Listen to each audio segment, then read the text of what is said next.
Hello students. कैसे हो आप लोग? Hello.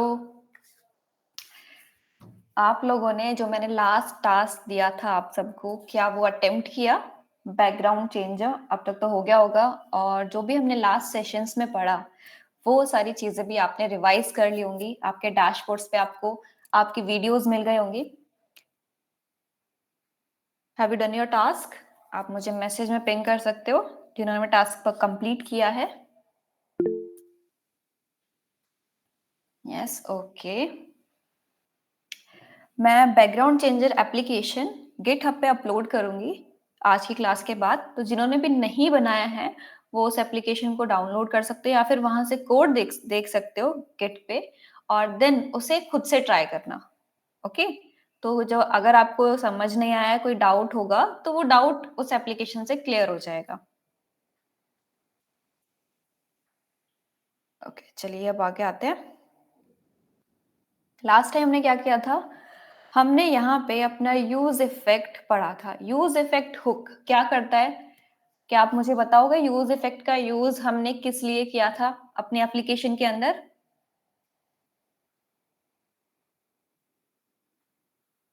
Anyone in the chat कि हमने यूज इफेक्ट का यूज किस लिए किया था अपनी एप्लीकेशन में?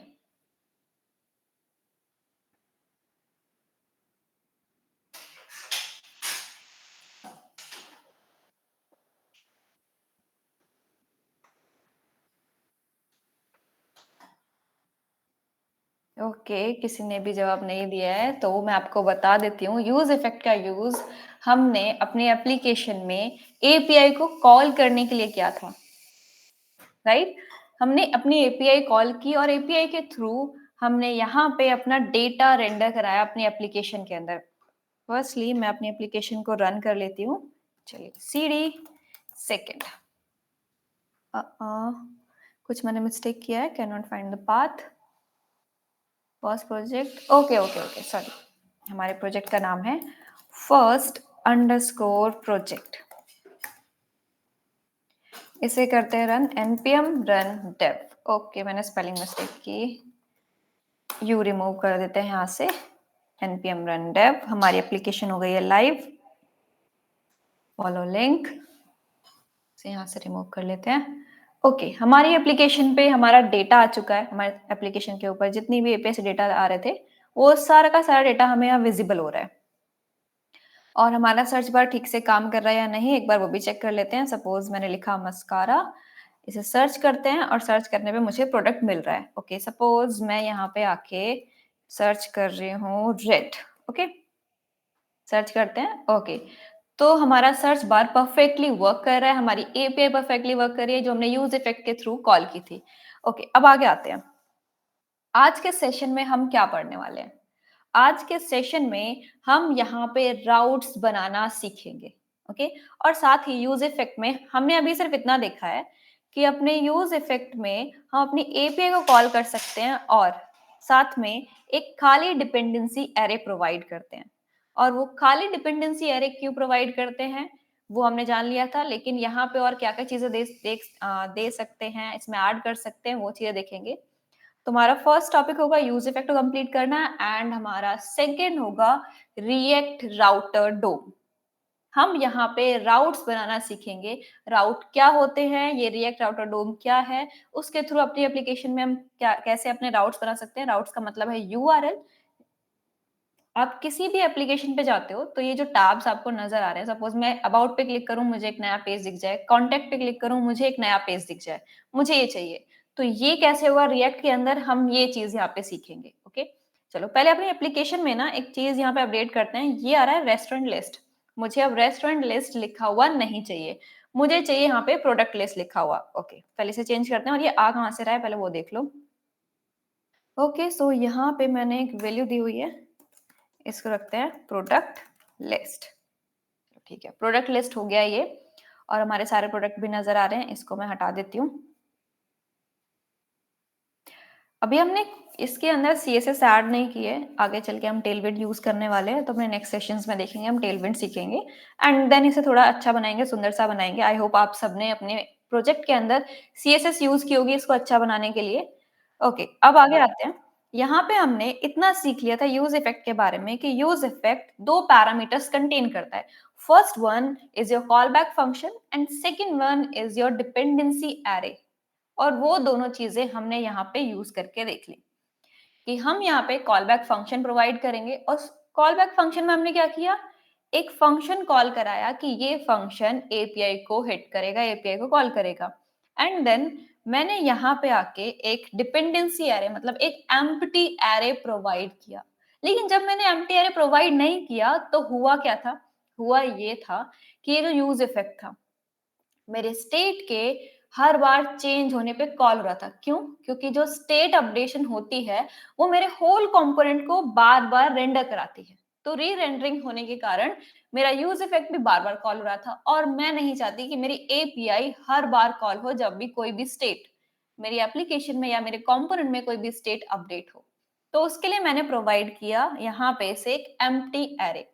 इस एम्प्टी एरे ने यूज इफेक्ट को यहाँ पे स्टॉप किया कि वो बार बार रेंडर नहीं होगा, अब सिर्फ एक बार रेंडर होगा जब फर्स्ट टाइम मेरी एप्लीकेशन लोड होगी ब्राउजर में या मेरा फर्स्ट टाइम कंपोनेंट लोड होगा ब्राउजर के अंदर। अब यहाँ पे ये जो एरे हमने प्रोवाइड किया है इसमें हम कुछ वैल्यूज भी प्रोवाइड कर सकते हैं। तो कौन सी वैल्यू हम इसमें प्रोवाइड कर सकते हैं, देखो अगर मैं उसे बोलूं कि मेरे किसी भी स्टेट के चेंज होने पे आपको दोबारा से एपीआई कॉल करनी है। पहले क्या हो रहा था कि अगर मैं ये यहाँ पे एरे नहीं देती हूँ तो कोई भी स्टेट मेरे इस कंपोनेंट में कोई भी स्टेट है तो हर एक स्टेट के चेंज होने पे ये कॉल होगा। लेकिन मैं चाहती हूँ एक स्पेसिफिक स्टेट के अपडेट होने पे या उसकी वैल्यू चेंज होने पे मेरा यूज इफेक्ट कॉल हो जाए। तो यहाँ पे आते हैं, सपोज मेरे पास यहाँ पे एक स्टेट होगी। ओके, मेरे पास स्टेट है सर्च टेक्स्ट। इसकी वैल्यू अपडेट होती है जब मैं टाइप करती हूँ। यहाँ पे आते हैं और इसको मैं कंसोल लॉग करा लेती हूँ। ठीक है,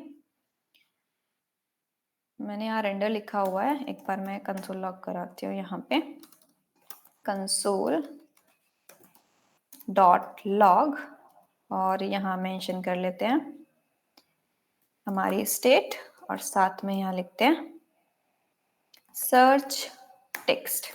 ओके, मैंने यहाँ पे सर्च टेक्स्ट ऐड कर दिया है। अब चल के मुझे देखना है कि ये वैल्यू मुझे वहाँ मिल रही है या नहीं मिल रही है, शो हो रही है या नहीं। तो मैं कंसोल ओपन कर लेती हूँ। मैंने कंसोल ओपन किया, एलिमेंट्स में सॉरी कंसोल्स में आते हैं। ओके, कंसोल में काफी सारा डेटा आ गया है।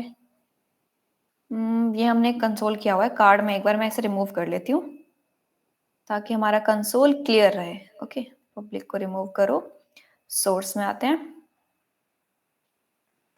कंपोनेंट में कार्ड है और यहाँ हमने कंसोल किया था, इसको हटा दो। ओके, अब मेरे पास ये सारी चीजें नहीं है, इसको करते हैं रिफ्रेश। ओके परफेक्ट, तो मेरे पास यहाँ पे मुझे एक एरे दिख रहा है जो एपीआई से मुझे मिला होगा और मुझे यहाँ स्टेट दिख रही है अपनी। ओके, और स्टेट के अंदर भी कुछ भी नहीं है तो मुझे यहाँ पे कुछ दिखा भी नहीं, बस स्टेट लिखा हुआ दिखा है। ओके, अब मैं एक काम करती हूँ, सबसे पहले तो इसे थोड़ा जूम कर लेते हैं ताकि आपको ठीक से विजिबल हो। और यहाँ पे आते हैं, कुछ टाइप करते हैं। तो मैंने टाइप करना स्टार्ट किया। जब जब मैं टाइप कर रही हूँ यहाँ पे मुझे मेरी स्टेट नजर आ रही है। मैंने हेलो लिखा, मुझे हेलो नजर आया। क्यों? मेरा कंपोनेंट री रेंडर हो रहा है। री रेंडर हो रहा है तो मैं चाहती हूँ मेरी एपीआई दोबारा से कॉल हो। लेकिन हम ऐसा करते नहीं है जनरली।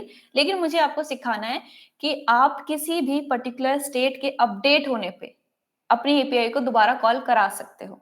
तो मैं चाहती हूँ कि जब जब यहाँ पे मेरी वैल्यू चेंज हो तब मेरी एपीआई कॉल हो।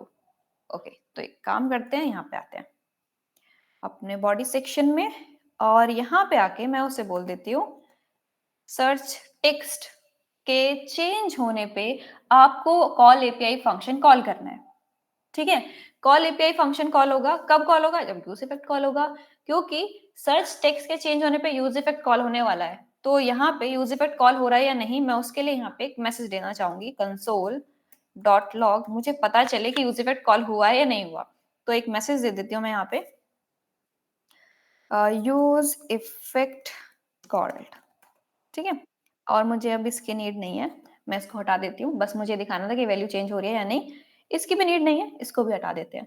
बस मुझे ये वाला कंसोल लॉग देखना है कि यहाँ पे जब भी सर्च टेक्स्ट की वैल्यू चेंज हो रही है मेरे टाइप करने पे, क्या मेरा यूज़ इफेक्ट कॉल होता है या नहीं होता है? ओके, चलो आते हैं। इसको करते हैं रिफ्रेश ताकि यहाँ पे सारी चीज़ें एक बार रिलोड हो जाए। ओके, देखो first time use effect call हो गया। मुझे यहाँ नज़र आ रहा है कि मेरा यूज़ इफेक्ट कॉल हो गया। मैं थोड़ा-सा इसे ज़ूम और कर लेती हूँ। आई होप आप सबको ये विज़िबल हो रहा होगा ठीक से। हुँ, तो अब आगे आते हैं। मैं टाइप करना स्टार्ट करती हूँ। मैंने टाइप करना स्टार्ट किया, मैंने सिर्फ़ आर लिखा, ओके?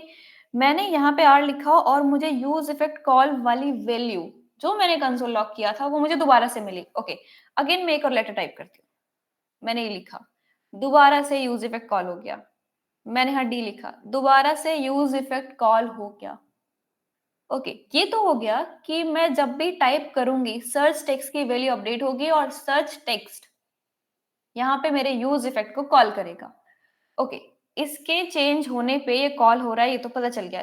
क्या मेरे किसी और स्टेट के अपडेट होने पे कॉल हो रहा है? तो मेरे पास ना लास्ट टाइम हमने कुछ बटन्स बनाए थे। ओके, ये मैंने बटन्स आपको बताए थे कि बैकग्राउंड चेंजर में कैसे आप अपनी वैल्यू चेंज कर सकते हो कलर की। तो मैं इस पे क्लिक करती हूँ। मैंने यहाँ पे क्लिक किया, फ़ॉन्ट साइज़ अपडेट हुआ, लेकिन मुझे यहाँ पे मैसेज नहीं मिला यूज़ इफेक्ट कॉल। क्यों नहीं मिला? क्योंकि मैंने यूज़ इफेक्ट को बोला है कि सिर्फ सर्च टेक्स्ट अपडेट होने पे ही आपको चेंजेस करने हैं। ओके? सिर्फ सर्च टेक्स्ट अपडेट होगा तभी आपको चेंजेस करने हैं, अदरवाइज़ चेंजेस नहीं करने हैं। Is it clear? कि सर्च टेक्स्ट के चेंज होने पे वो क्यों कॉल हो रहा है और मैं यहाँ पे डिपेंडेंसी अरे में एक पर्टिकुलर स्टेट या पर्टिकुलर वेरिएबल भी पास कर सकती हूँ। ज़रूरी नहीं है कि आप हमेशा यूज़ इफेक्ट को एक ही टाइम कॉल कराओगे, मल्टीपल टाइम भी कॉल करा सकते हो अगर आपको नीड है या आपकी एप्लीकेशन डिमांड करती है कि आपको बार-बार एपीआई या फिर कोई भी फंक्शन कॉल कराना पड़ेगा। Is it clear? आगे बढ़ें? आप मुझे चैट में बताओ, एक बार मैं चेक भी कर लेती हूँ और कोई ओके काफ़ी सारे स्टूडेंट्स हैं यहाँ पे।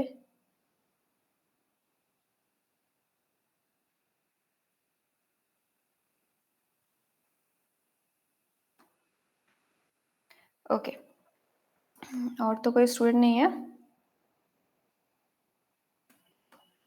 इज़ इट क्लियर गाइज़ कि यूज़ इफेक्ट में आप पर्टिकुलर स्टेट भी प्रोवाइड कर सकते हो और वो स्टेट आपके यूज़ इफेक्ट को कॉल करेगी, हर बार जब भी आपकी स्टेट अपडेट होगी।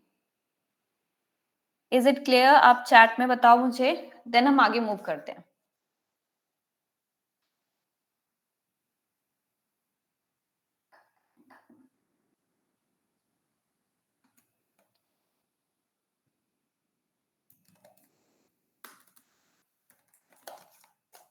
अम, काम करते हैं, मुझे एक इमेज चाहिए तो ई-कॉमर्स वेबसाइट सर्च करते हैं।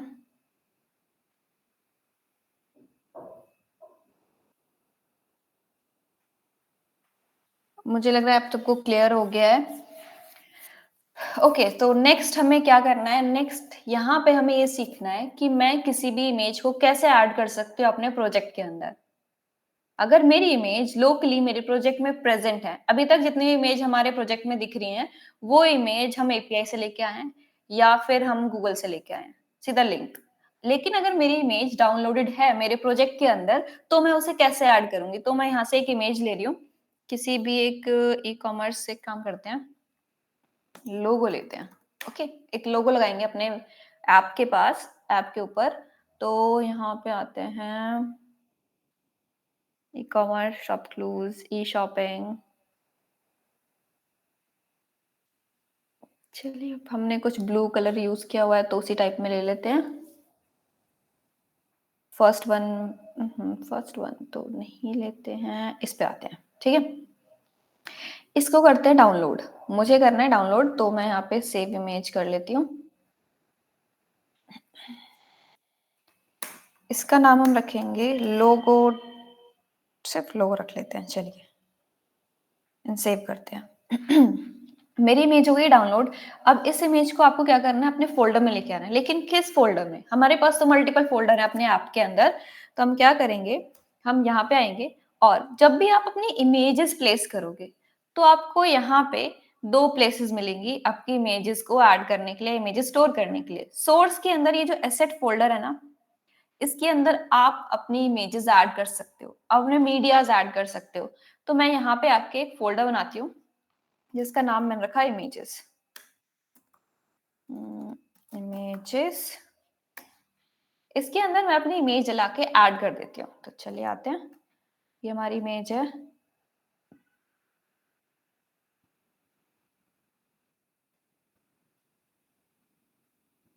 ये ड्रैग एंड ड्रॉप नहीं हो रही है, तो एक काम करते हैं, अपने फ़ोल्डर्स पे चलते हैं।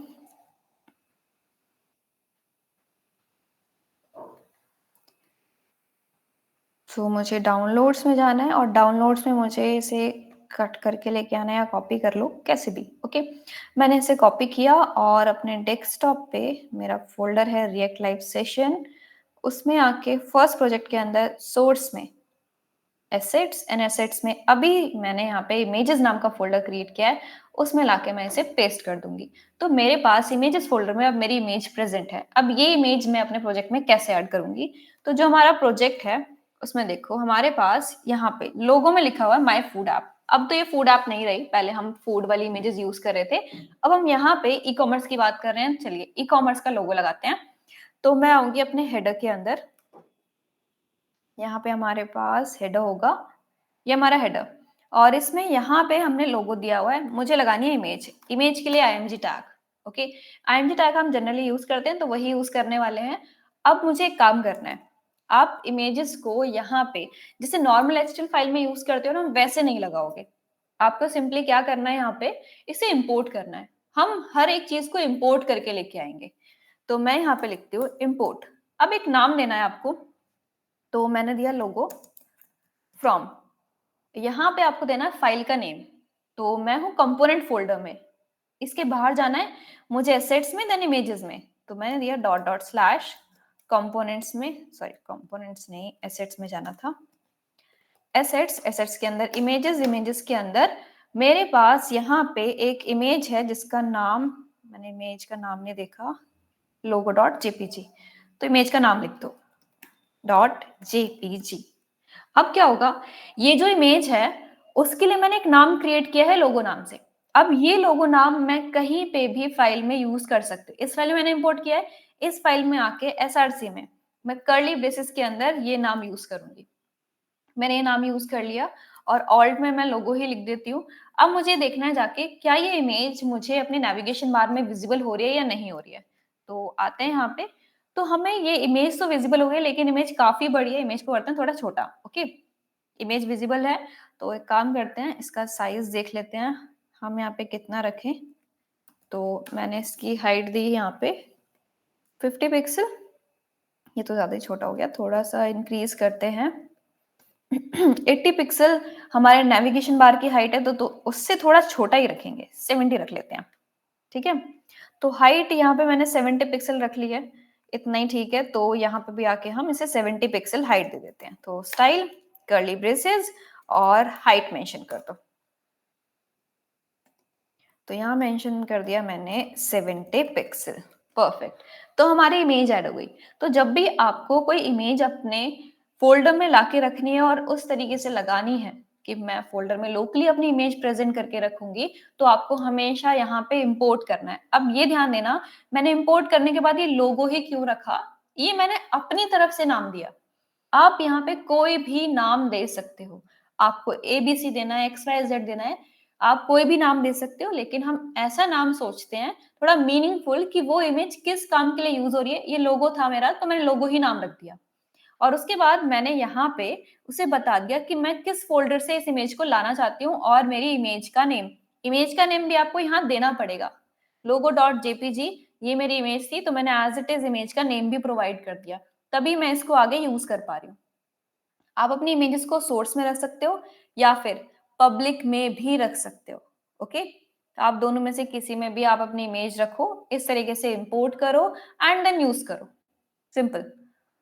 चलिए अब आगे आते हैं, ये हमने कर ली अपनी इमेज यूज। अब हमारा जो मेन टॉपिक था आज का, वो टॉपिक स्टार्ट करते हैं। तो हमारा जो मेन टॉपिक है वो है रिएक्ट राउटर डोम।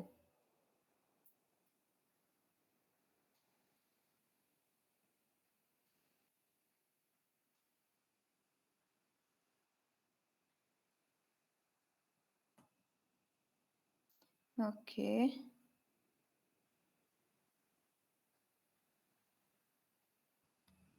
चलिए टेक्स्ट लिखते हैं और टेक्स्ट बहुत छोटा है तो इसे थोड़ा लार्ज कर लेते हैं और इसे थोड़ा करते हैं ज़ूम।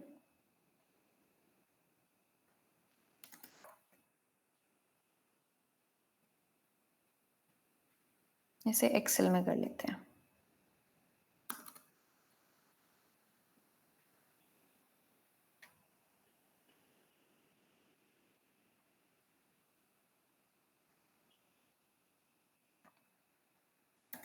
React Router. ओके, ये जो रिएक्ट राउटर है, ये किस काम आता है और राउट्स का मतलब क्या है? सबसे पहले राउट्स का मतलब समझते हैं, चलिए। राउट्स क्या है? हम यहाँ राउटिंग सीखने वाले हैं, तो उसका मतलब होने क्या वाला है? एक ना वेबसाइट देखते हैं। तो सपोज मैं एक वेबसाइट पे आई, इसको रिमूव करो, ऑल पे आओ। तो मेरे पास सपोज यहाँ पे एक चलो लोगो मेकर पे ही चलते हैं।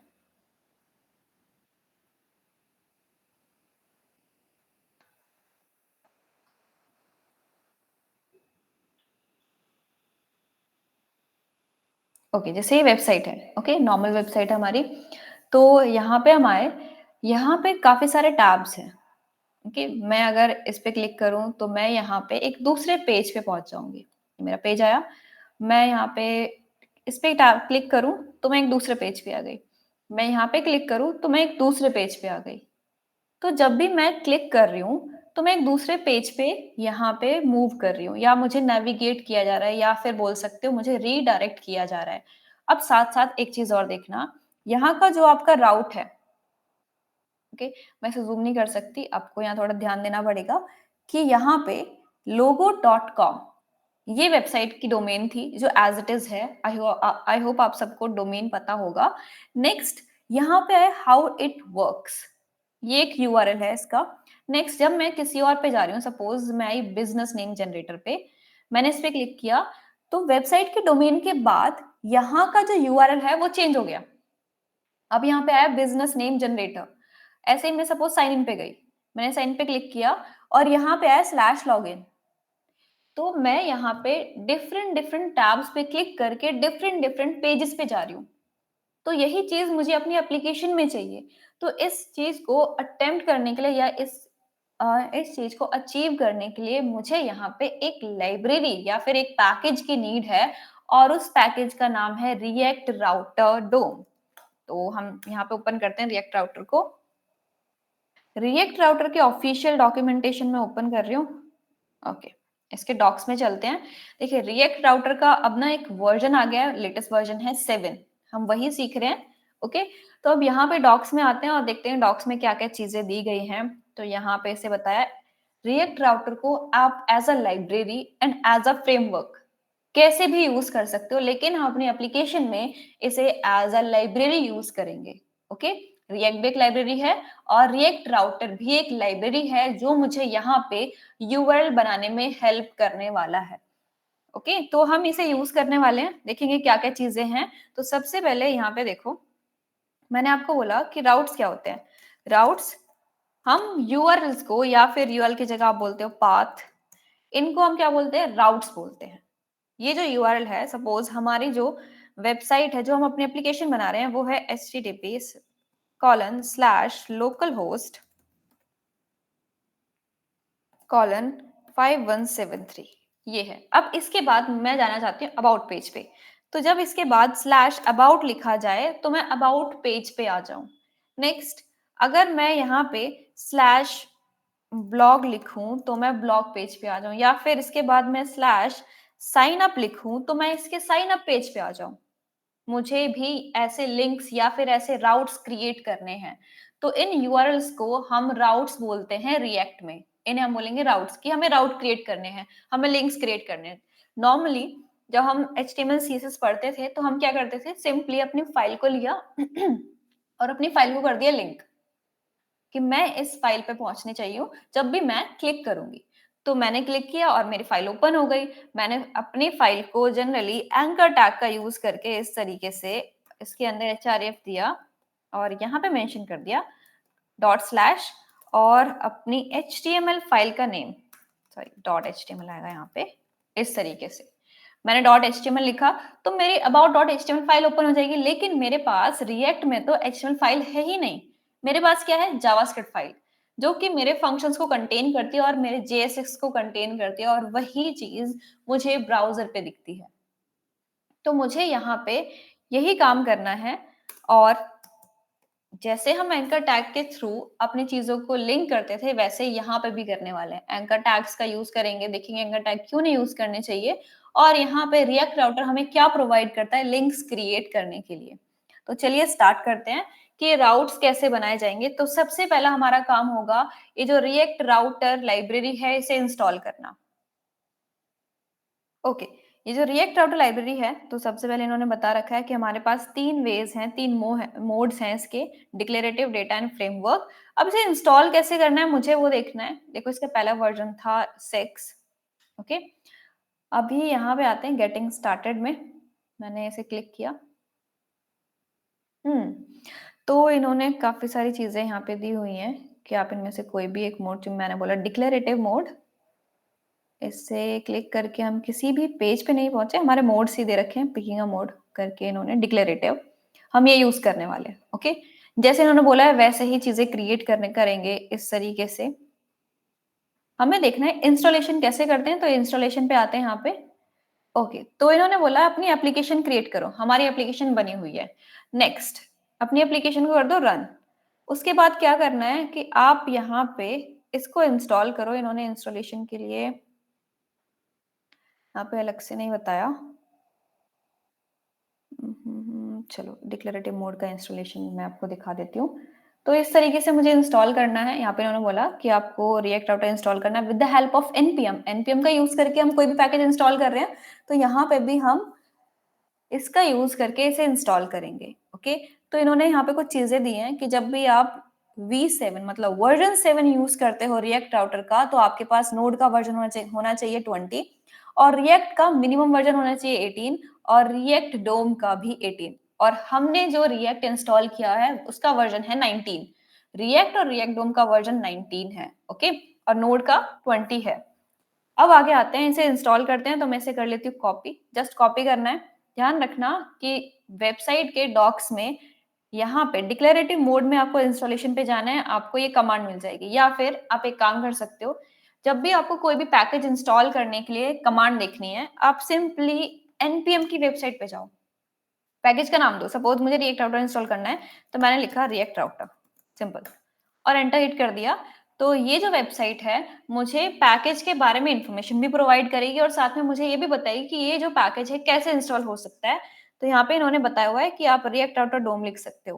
ओके, और ये जो पैकेज है वो क्या करता है, यहाँ पे उसके बारे में थोड़ी सी बातें की गई हैं कि क्या क्या करता है। ये जो इन्होंने चीजें बताई हैं वो V6 को लेके बताई हैं, इसलिए यहाँ पे जो हमारी इंस्टॉलेशन कमांड है वो थोड़ी सी डिफरेंट है, लेकिन अभी हम वर्जन 7 यूज कर रहे हैं उसके लिए डिफरेंट है। तो अभी फिलहाल यहाँ पे इस तरीके से हम इंस्टॉल करेंगे npm react router लिख के। इन्होंने और कुछ चीजें बताई नहीं है। ओके, तो अब आगे चलते हैं।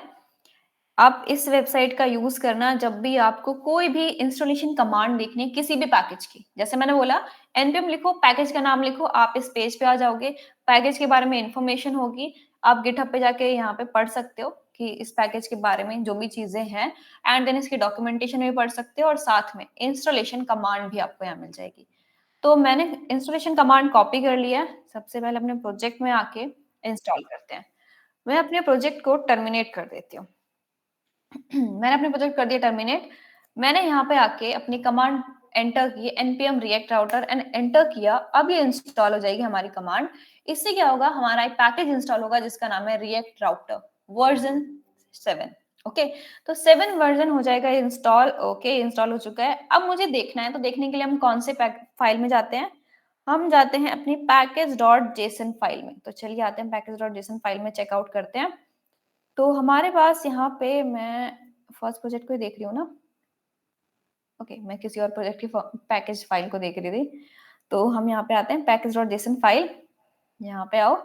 तो हमें यहाँ पे दिख रहा है कि हमने रिएक्ट राउटर कर लिया इंस्टॉल। इसका जो वर्जन है वो है 7.4 वर्जन। ओके, चलिए वापस आते हैं रिएक्ट राउटर की वेबसाइट पे।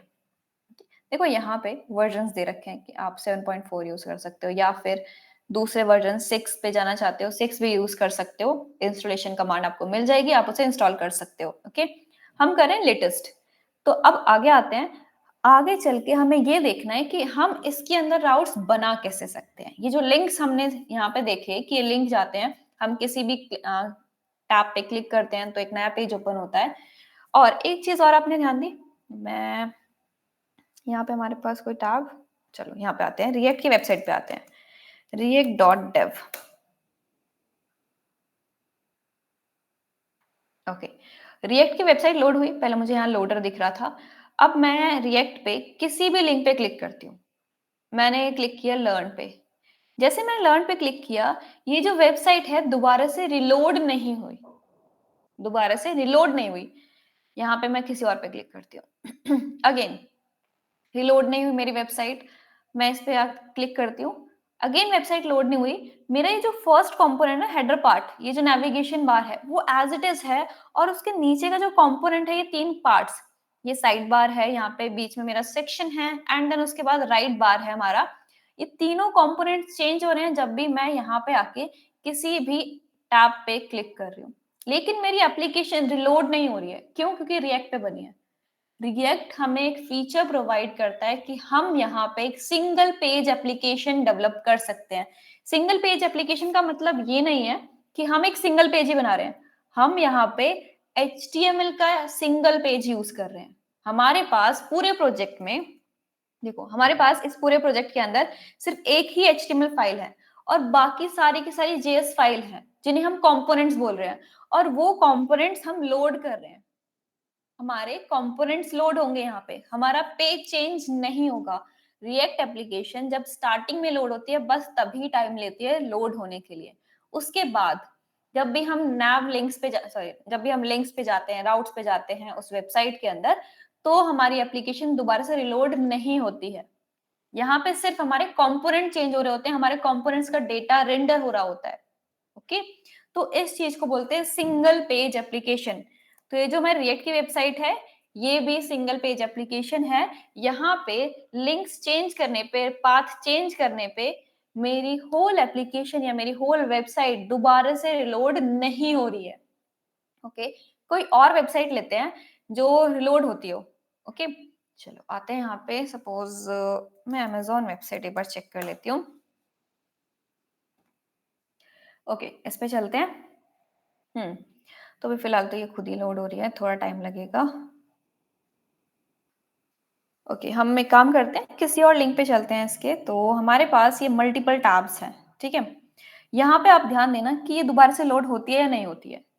जब मैं इस पे आई थी, इस पे ध्यान दो, एक बार मैं इसे चेंज करती हूँ। मैं लर्न पे आई, ये लोड नहीं हुआ, सिंपल ये डेटा चेंज हो गया।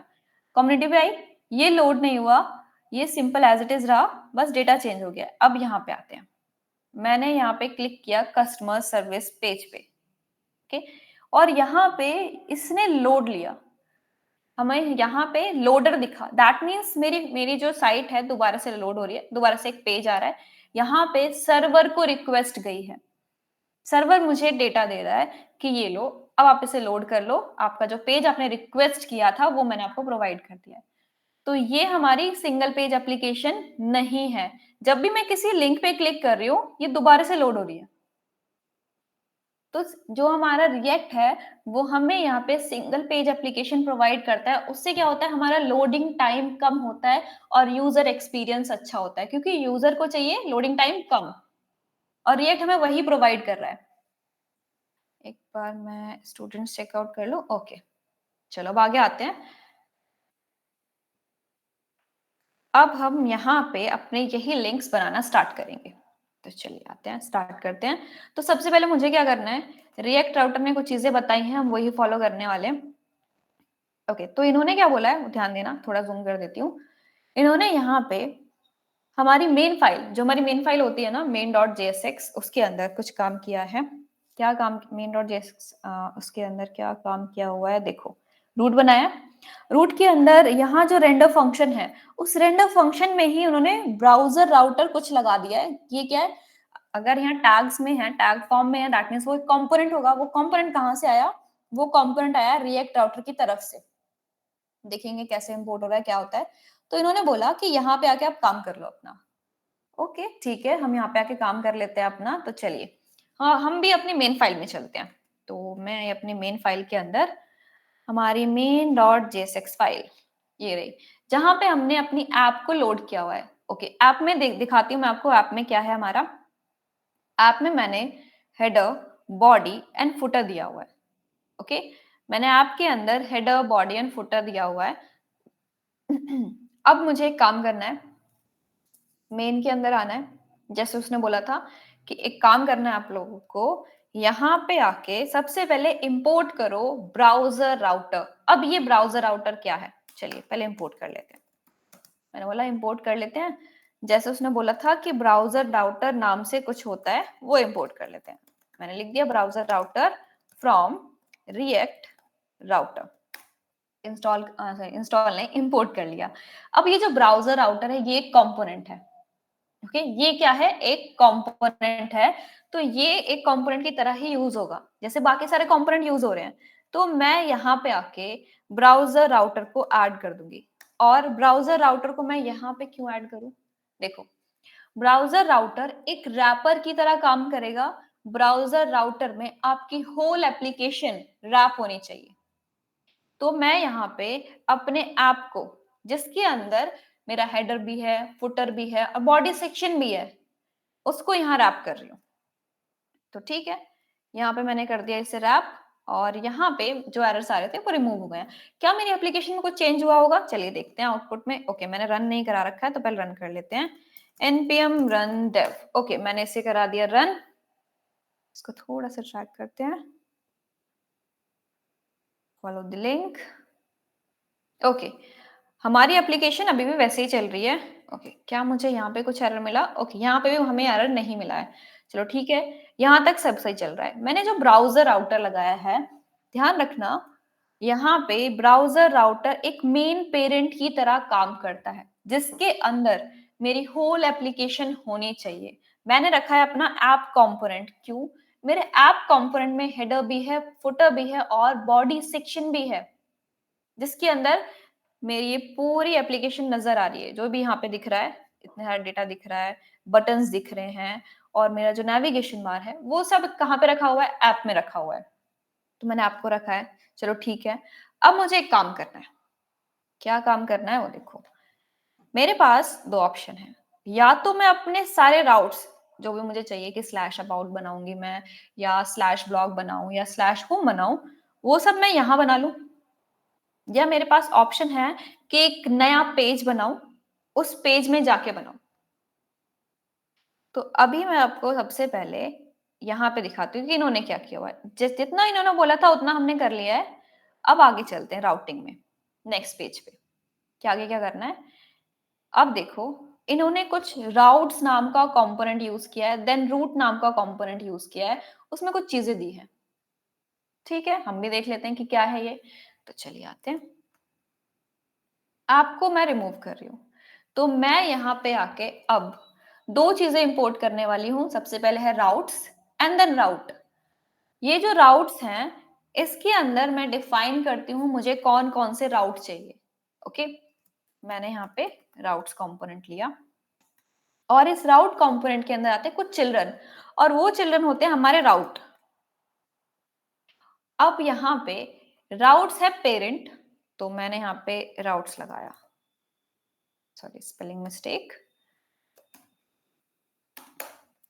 मैंने राउट सेट किया। अब क्या करना है, अब आपको राउट बनाने स्टार्ट करने हैं। तो राउट का पैटर्न क्या होगा, ओके, अपना टैग लगाओ। टैग मतलब कंपोनेंट। तो ये आपका कंपोनेंट है जिसे मैंने सेल्फ रिक्वेस्ट किया है, क्योंकि इसके अंदर कोई चिल्ड्रन नहीं बनाना चाहती मैं।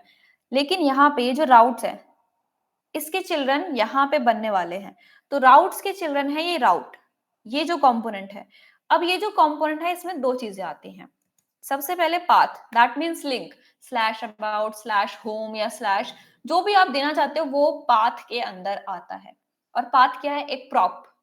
हमने सीखा था कंपोनेंट्स में हम इस तरीके से कुछ चीजें पास करते हैं, तो ये प्रॉप है। पाथ एक प्रॉप है जो यहाँ पे पहले से डिफाइन है कि आपको पाथ ही देना है।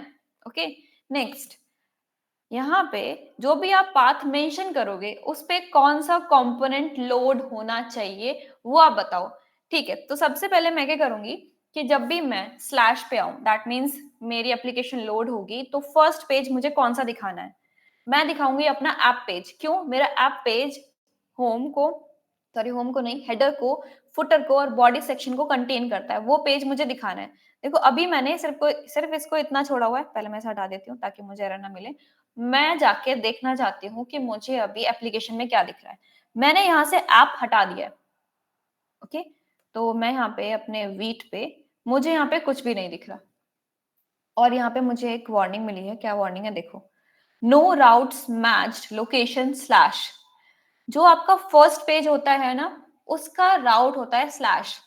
दैट मीन्स जब भी आप अपने एप्लीकेशन पे आ रहे हो तो आप स्लैश पे आ रहे हो। तो वहां पे मुझे बताना है कि कौन सा कंपोनेंट आप देखना चाहोगे इस पे। तो मैं इसे बताऊंगी कि अगर मैं अपनी एप्लीकेशन में स्लैश यूआरएल पे आती हूँ, मतलब इसका मतलब क्या है?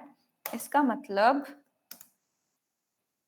मिनट, इसका मतलब ये है कि जब भी आप यहाँ पे हिट करोगे local host, sorry local host colon 5173 slash, जब भी आप इसे हिट करोगे या फिर विदाउट स्लैश भी, इसका मतलब यही है। आप स्लैश लगा रहे हो तब भी वही मतलब है, आप स्लैश नहीं लगा रहे तब भी वही मतलब है। ओके, जब आप इसे हिट करोगे तो आपको कौन सा कंपोनेंट देखना है? मुझे देखना है अपना ऐप कंपोनेंट जिसके अंदर मेरा हेडर फुटर बॉडी सेक्शन है। That's it. तो चलिए अब आते हैं, मैंने स्लैश दिया, मुझे चाहिए ऐप और ऐप मैंने ऐड कर दिया यहाँ पे। अब मुझे देखना है कि जो मैंने बोला है कि मेरा ऐप कंपोनेंट यहाँ पे विजिबल होगा, क्या मुझे सच में मेरा ऐप कंपोनेंट विजिबल हो रहा है या नहीं हो रहा है। ओके, तो यहाँ पे आओ, ऐप कंपोनेंट वापस से आ गया और यहाँ जो वार्निंग आ रही थी वो वार्निंग भी चली गई। तो इस तरीके से हमने अपना पहला राउट क्रिएट किया है कि जब भी मैं अपने एप्लीकेशन पे आऊंगी तो मुझे ये वाला पेज दिखना चाहिए, फर्स्ट पेज मेरा app page. Is it clear guys कि हमने स्लैश पे अपना ऐप कंपोनेंट रेंडर कराया है। ये हमारा फर्स्ट राउट है, फर्स्ट यूआरएल है, या बोल सकते हो पाथ है आपका, कि मेरा first link slash local local host 5173 slash जब भी मैं लिखूंगी तो मैं इस पेज पे आऊंगी। ये जो पेज है ये रेंडर होगा जब भी हम इस एप्लीकेशन पे आएंगे। Is it clear everyone? Okay, anyone else? कोई डाउट नहीं, आगे चले अब? ओके, चलो चलते हैं। ये हो गया हमारा फर्स्ट लिंक। अब मुझे बनाना है अपना नेक्स्ट लिंक। क्या क्या बनाए चलो देखते हैं। मैं यहाँ पे बनाना चाहती हूँ अबाउट, कॉन्टेक्ट और ब्लॉग। ये हमने डिफाइन किया था, चलिए बना लेते हैं। तो सेम आप यहाँ पे अपना राउट डिफाइन करोगे। अब यहाँ पे दो प्रॉप्स जाते हैं। सबसे पहले पाथ, कि आप क्या बनाना चाहते हो। मैंने बोला अबाउट स्लैश अबाउट, ये हम खुद से डिफाइन कर रहे हैं। आपको स्लैश अबाउट नहीं लिखना, स्लैश एबीसी लिखना है वो भी लिख सकते हो। ओके, तो यहाँ पे आप वही दोगे जो आपको लगता है कि ये होना चाहिए यूआरएल। तो मैंने बोला स्लैश अबाउट होना चाहिए, तो स्लैश अबाउट हमारा यूआरएल बन जाएगा। उसके बाद मैंने बोला एलिमेंट, लेकिन मैं कौन सा एलिमेंट यहाँ पे रेंडर कराऊं, मेरे पास तो कोई अबाउट पेज है ही नहीं। चलिए एक काम करते हैं, सबसे पहले यहाँ पे पेजेस बना लेते हैं, एक अबाउट पेज, एक ब्लॉग पेज, एक कॉन्टेक्ट पेज। तो हम क्या करेंगे, यहाँ पे आके एक फोल्डर बनाएंगे पेजेस नाम का। ओके, आपको अपनी हर एक चीज, अपना हर एक कंपोनेंट सेपरेटली रखना है। अपने कोड को वेल मेंटेन करके चलो स्टार्टिंग से ही। ओके, तो जब भी पेजेस बनाने हैं, पेजेस पेजेस फोल्डर में, कंपोनेंट बनाने हैं कंपोनेंट फोल्डर में। तो मैं यहाँ पे आई, मैंने फाइल बनाई और बोला about.jsx यहाँ पे। ओके, तो एक फंक्शन बना लेते हैं। देखो हम ना फंक्शन खुद से बनाते हुए आ रहे हैं। यहाँ पे मैंने इसका नाम रखा अबाउट, इस तरीके से।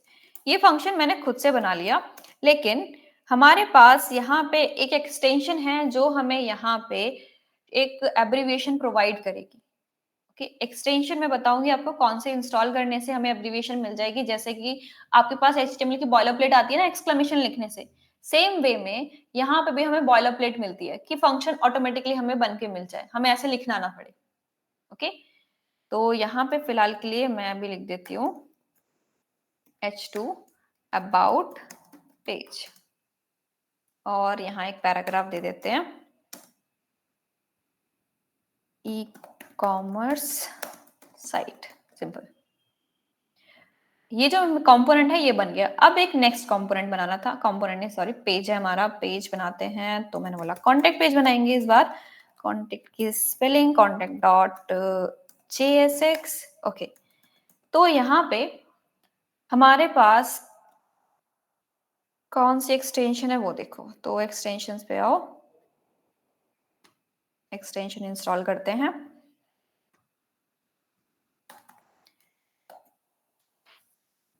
ओके, ये जो एक्सटेंशन है जो आपको दिख रही है ES7 react Redux react native snippets, ये जो एक्सटेंशन है ये मुझे स्निपेट कोड दे देगी, दैट मींस बॉयलरप्लेट दे देगी रिएक्ट और रिडक्स से रिलेटेड। ओके, तो मुझे इसे इंस्टॉल करना है। मैं इसे कर लेती हूँ इंस्टॉल और इनेबल कर लेती हूँ, ताकि जब भी मुझे कोई फंक्शन बनाना हो मुझे खुद से कोई फंक्शन लिखना ना पड़े कि मैं यहाँ पे आके खुद फंक्शन बना रही हूँ, एरो फंक्शन या नॉर्मल फंक्शन, ये मुझे फंक्शन लिख के दे दे। और यहाँ पे देखो अनइंस्टॉल हो गई है, इनेबल भी हो गई है, और इंस्टॉल हो गया, अनइंस्टॉल नहीं, इंस्टॉल भी हो गई है, इनेबल भी हो गई है। यहाँ पे हमारे पास ऑप्शंस भी हैं कि आपको यहाँ पे कौन सा फंक्शन चाहिए, नॉर्मल फंक्शन चाहिए या फिर आप यहाँ पे एरो फंक्शन लेना चाहते हो। ओके, तो सिंपली यहाँ पे इन्होंने कुछ चीजें दी हैं, तो इसको आपको रीड आउट करना पड़ेगा कि कैसे कैसे होता है। मैं आपको बता देती हूँ कि कैसे आप लिखोगे, क्या क्या चीजें आएंगी। तो ये इनेबल हो चुकी है, मैं इसे कर रही हूँ रिमूव। अपने फोल्डर पे आते हैं, हमारा कॉन्टेक्ट पेज, यहाँ पे हमें लिखना है RAFC। ओके, अगर मैंने C तक लिखा, यहाँ ये मुझे एरो फंक्शन प्रोवाइड कर देगा। चलो, ये मिल गया एरो फंक्शन, और एरो फंक्शन के साथ ही उसने मुझे यहाँ पे रिएक्ट भी प्रोवाइड कर दिया, रिएक्ट इंपोर्ट कर लिया रिएक्ट से। और एक चीज और, इसने मुझे एक्सपोर्ट करके भी दिया कि नेम्ड एक्सपोर्ट करके दे दिया कि इस तरीके से होगा। और यहाँ डिफॉल्ट एक्सपोर्ट का भी होता है RAFC की। तो आप अपने कंपोनेंट को डिफॉल्ट एक्सपोर्ट करना चाहते हो या नेम्ड इंपोर्ट, तो वो आपके एक्सटेंशन पे डिपेंड करेगा। सॉरी, एक्सटेंशन नहीं, एब्रीविएशन पे डिपेंड करेगा कि आप यहाँ क्या लिखते हो। अगर आप लिख रहे हो RAFC तो नॉर्मल नेम्ड इंपोर्ट आएगा। अगर E लिख देते हो तो आपको यहाँ पे default import sorry default export मिलेगा। ओके, तो मैं यहाँ पे अभी के लिए नॉर्मल रखती हूँ, नेम्ड इंपोर्ट नेम्ड एक्सपोर्ट मुझे मिले। मैंने इसे इंटर हिट किया, ये बन गया मेरा कंपोनेंट। अब मुझे एक और कंपोनेंट चाहिए, तो फटाफट से एक और कंपोनेंट बना लेते हैं। मैंने इसका नाम रखा blog.jsx। ओके, लेकिन आप लोग इस बात का जरूर मैंने बॉयलर प्लेट लगा दी HTML की, इस बात का जरूर ध्यान रखना कि अगर आप लोगों को अभी प्रैक्टिस नहीं हुई है फंक्शंस बनाने की, रिएक्ट में कंपोनेंट्स बनाने की, तो आप कोई भी एक्सटेंशन यूज मत करना, खुद से कोड करो। जितना आप खुद से कोड करोगे आपको चीजें याद होंगी, एंड देन आपके प्रैक्टिस में आएंगे और आप अपने आप चीजों को क्रिएट कर पाओगे। जब आपको लगता है कि हाँ मुझे आ गया अच्छे से, अब आप एक्सटेंशन यूज कर सकते हो अपनी प्रोडक्टिविटी बढ़ाने के लिए। चलिए, हमारा बन गया ब्लॉग पेज, इसको क्लोज करते हैं। कॉन्टेक्ट पेज बन गया और अबाउट पेज बन गया, और इसे मैंने एक्सपोर्ट नहीं किया, इसे कर लेते हैं एक्सपोर्ट। तो इसको भी हमने एक्सपोर्ट कर लिया। अब मुझे क्या करना है, इन सब के लिए बनाने राउट। ठीक है, बना लेते हैं। यहाँ पे मैं आई, मैंने बोला था अबाउट पेज चाहिए मुझे, अबाउट पेज को कर लेते हैं इंपोर्ट। तो मैंने लिखा यहाँ पे इंपोर्ट करो अबाउट को। ठीक है, अबाउट को इंपोर्ट कर लेंगे। यहाँ पे सॉरी नेम्ड इंपोर्ट है, तो ऐसे लिखना पड़ेगा अबाउट फ्रॉम डॉट स्लैश, मुझे जाना है पेजेस में, पेजेस के अंदर अबाउट डॉट JSX है, वहां से इंपोर्ट करना है। मुझे अभी के लिए सारे पेजेस की जरूरत पड़ने वाली है, तो मैं एक साथ सबको इंपोर्ट कर लेती हूँ। मुझे चाहिए कॉन्टेक्ट भी, तो मैंने लिखा contact from dot slash pages and contact dot JSX। इसको मैं करती हूँ कॉपी, और यहाँ कॉन्टेक्ट की जगह मैं लिख देती हूँ ब्लॉग, और कॉन्टेक्ट हटा के यहाँ पे भी ब्लॉक कर दो। तो मैंने अपने तीनों के तीनों पेजेस यहाँ पे इंपोर्ट कर लिए हैं। अब मुझे यहाँ पे आके स्लैश अबाउट पे अबाउट कंपोनेंट लोड कराना है। तो ठीक है, ये मेरा अबाउट कंपोनेंट, और मैंने इसे दे दिया ये मेरा अबाउट कंपोनेंट है, इसे लोड कर देना। ओके, अब मुझे चल के देखना है क्या सच में मेरा अबाउट कंपोनेंट लोड हो रहा है या नहीं। तो यहाँ पे आते हैं, मैंने लिखा है यहाँ पे स्लैश अबाउट, एंटर हिट किया, और यहाँ पे मुझे अबाउट पेज दिख रहा है। मैं थोड़ा ज़ूम कर देती हूँ इसे। ये मेरा अबाउट पेज है। मेरा अबाउट पेज यहाँ पे मुझे शो होने लग गया और यहाँ पैराग्राफ में मुझे दिख गया ई-कॉमर्स साइट। ठीक है, मुझे ये दिख गया। अब मैं जाके अबाउट हटा देती हूँ और स्लैश पे आती हूँ। मैंने एंटर हिट किया स्लैश पे, तो यहाँ पे मुझे मेरा होम पेज नज़र आ गया, जो मुझे देखना था। ठीक है, यहाँ पे मैं स्लैश अबाउट लिख रही हूँ, वो काम कर रहा है। अब मेरे बाकी के 2 पेजेज़ जो बचे हुए थे, उनके लिए भी हम राउट बना लेते हैं। तो फटाफट से इसे करो कॉपी। अब कॉन्टैक्ट चाहिए, तो यहाँ पे कॉन्टैक्ट लिख लेते हैं। यहाँ पे मुझे ब्लॉग चाहिए, तो मैं ब्लॉग लिख लेती हूँ। इसे रिमूव करो और यहाँ लिखो कॉन्टैक्ट और इसे भी रिमूव करो, यहाँ लिखो ब्लॉग। ओके, तो मैंने यहाँ पे अपने चारों पेजेस के लिए 4 राउट्स बना लिए। सबसे पहले स्लैश राउट ऐप के लिए, नेक्स्ट स्लैश अबाउट अबाउट के लिए, कॉन्टैक्ट कॉन्टैक्ट के लिए, ब्लॉग ब्लॉग के लिए। तो फटाफट से आके राइट डाउन करते हैं यहाँ पे और देखते हैं मेरे सारे पेजेस वर्क कर रहे हैं या नहीं। अब मैं लिखती हूँ ब्लॉग, स्लैश ब्लॉग लिखा तो मुझे ब्लॉग पेज नजर आ गया। थोड़ा मैं जूम कर देती हूँ, यहाँ पे मुझे ब्लॉग पेज नजर आ रहा है। ओके, नेक्स्ट मुझे लिखना है कॉन्टेक्ट। ठीक है, यहाँ पे लिखते हैं कॉन्टेक्ट, तो मुझे कॉन्टेक्ट पेज नजर आ रहा है। एक बार लिखते हैं अबाउट अगेन, तो मुझे अबाउट पेज भी नजर आ रहा है। तो जितने भी यूआरएल मैंने बनाए, यूआरएल मतलब राउट्स, राउट्स मैंने बनाए, सारे के सारे राउट्स मेरे वर्क कर रहे हैं प्रॉपरली। ओके, अब यहाँ पे सपोज मैंने कुछ ऐसा राउट डाल दिया जो कि एग्जिस्ट ही नहीं करता, ऐसा कोई राउट मैंने बनाया ही नहीं। चलो डालते हैं। मैंने एंटर हिट किया और एंटर हिट करते ही मेरी जो एप्लीकेशन है वो गई ब्लैंक और मुझे यहाँ पे एक वार्निंग मिली है कि जो राउट आपने डाला है वो तो मैच ही नहीं किया। इस राउट की कोई मैच लोकेशन ही नहीं है। यहाँ आपने बताया नहीं कि इस राउट पे आपको कौन सा कंपोनेंट दिखाना है, तो उसने मुझे इस तरीके से एरर दे दिया। तो अब हमें क्या करना है, हम यहाँ पे एक पेज ऐसा बनाएंगे जो होगा हमारा एरर पेज, कि मेरे पास ये राउट यहाँ पे है ही नहीं, तो यहाँ पे आपको क्या दिखाना है, ये राउट नहीं है तो आप ये वाला पेज दिखा दो या दूसरा पेज दिखा दो। मुझे ऐसा करना है, मेरी एप्लीकेशन यहाँ पे ब्लैंक नहीं होनी चाहिए। ओके, तो अब यहाँ पे हम बनाएंगे एक एरर पेज। मुझे एक एरर दिखाना है कि आपने यहाँ पे जो भी राउट हिट किया है वो राउट यहाँ पे नहीं है। तो हम देखेंगे नॉट फाउंड या 404 एरर, जो भी एरर्स होते हैं वो आप दे सकते हो या अच्छा यूआई बना सकते हो इसका। तो हम यहाँ पे आते हैं, उसके लिए करना क्या है, सिंपली जैसे आप राउट बनाते हो ना वैसे ही राउट बनाओ यहाँ पे, और यहाँ पे मैं दूंगी पाथ। ओके, अब पाथ में क्या आएगा, स्लैश के बाद मैं स्टार लगाऊंगी। इसका मतलब क्या है कि स्लैश के बाद अगर आप कुछ भी ऐसा लिखते हो जो मेरे अबव राउट्स में से नहीं है, मेरे राउट्स में यहाँ पे प्रेजेंट नहीं है, तो मैं यहाँ पे आके अपना एक एलिमेंट शो करूंगी और वो एलिमेंट मैं यहाँ पे डिस्क्राइब करूंगी कि क्या होगा। सपोज मैंने बोला कि यहाँ पे एक h1 टैग होगा और इसमें लिखा होगा एरर 404। मैंने एलिमेंट में h1 टैग दे दिया। आप बोलोगे मोनिका अभी आपने कंपोनेंट्स डिफाइन किए थे, आप h1 टैग दे रहे हो। ऑफ कोर्स हम टैग्स भी डायरेक्टली दे सकते हैं एज एन कंपोनेंट। आप कंपोनेंट दे दो या एज अ टैग दे दो, एक सिंगल टैग।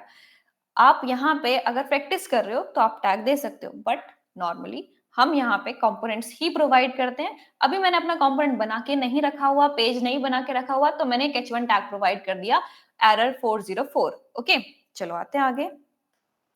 तो अब देखो मुझे एरर दिख रहा है एरर 404। अब चल के यहाँ पे कंट्रोल जेड करते हैं।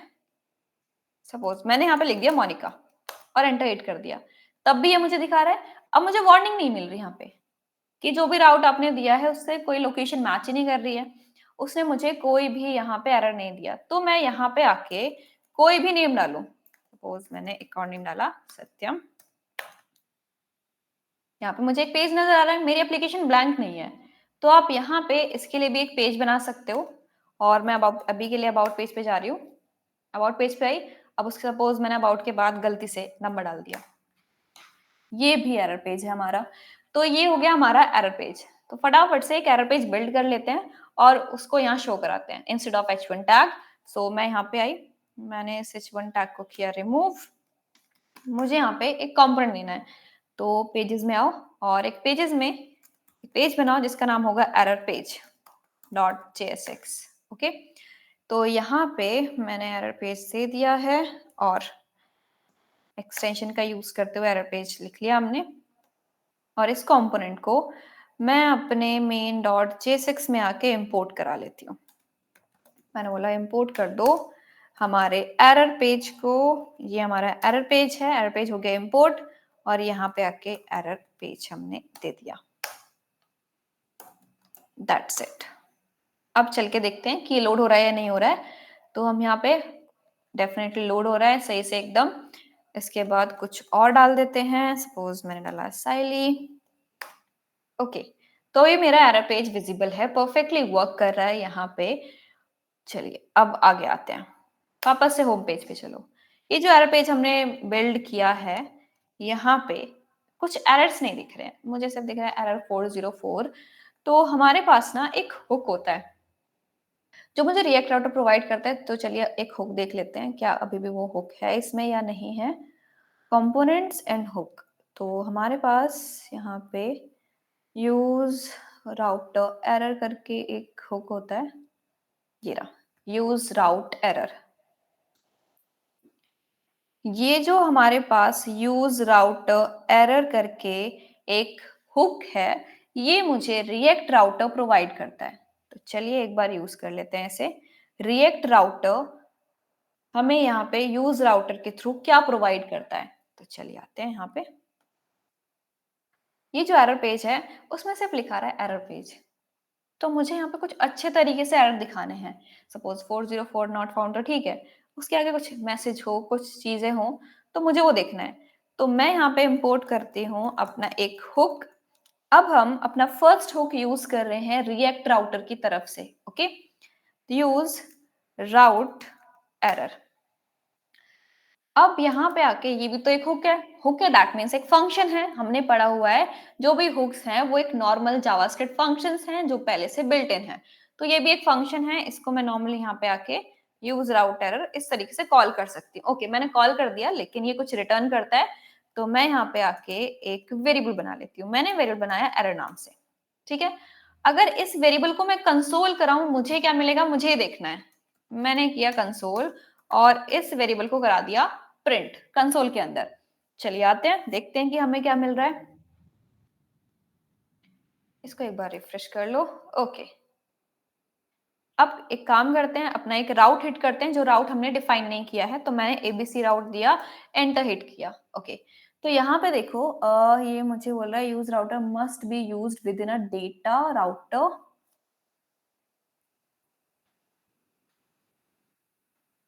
आई थिंक यहाँ पे मुझे चेकआउट करना चाहिए।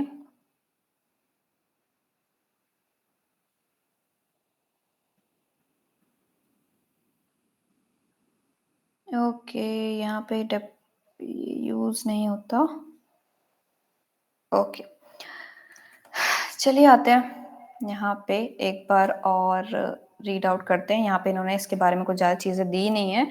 मुझे लग रहा है कि ये वर्जन 7 से रिमूव कर दिया गया है, डिक्लेरेटिव मोड से। चलिए चेक करते हैं। We can use route hook, use router error hook in version 7 of React Router. Okay, अगर अपडेशन आती है तो आप भी एक बार चेक कर सकते हो कि हम इसे यूज कर सकते हैं या नहीं कर सकते। ओके, इन्होंने बोला है हाँ यूज कर सकते हैं ऑफ कोर्स इसके अंदर, तो हमें क्यों नहीं यूज करने दिया, हमने कुछ गड़बड़ की है। हमने एरर को कराया था प्रिंट। चलिए मैं एक बार देख लेती हूँ हमारे आउटपुट क्या मिला था। रिएक्ट राउटर की तरफ से इन्होंने एरर शो किया था, एरर पेज लाइन नंबर 5। और हमारा एक कंपोनेंट है, कंपोनेंट को मैंने यूज किया है, परफेक्ट। चलो एक काम करते हैं, curly braces error dot message. Let's see, ये एक ऑब्जेक्ट होता था बेसिकली पहले, और इस ऑब्जेक्ट के अंदर हमें एरर या मैसेज ये सारी चीजें मिलती थी। तो मैं एक बार मैसेज प्रिंट करा के चेकआउट कर लेती हूँ कि मुझे मैसेज मिल रहा है या नहीं। अगेन उसने मुझे एरर दे दिया है कि use router must be use with in a data router. Okay, मुझे यहाँ पे एक बार रीड आउट करना पड़ेगा इसमें क्या अपडेशन हुई है। ओके, एक बार देख लेते हैं। Use router hook from React Router DOM. हम्म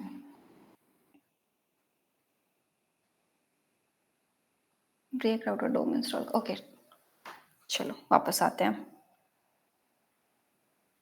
मैंने रिएक्ट राउटर इंस्टॉल किया, मुझे रिएक्ट राउटर डोम इंस्टॉल करना पड़ेगा इसको यूज करने के लिए। तो एक काम करते हैं, यहाँ पे अगर इसने ऐसा ही दिया है तो एक बार ये भी चेक कर लेते हैं।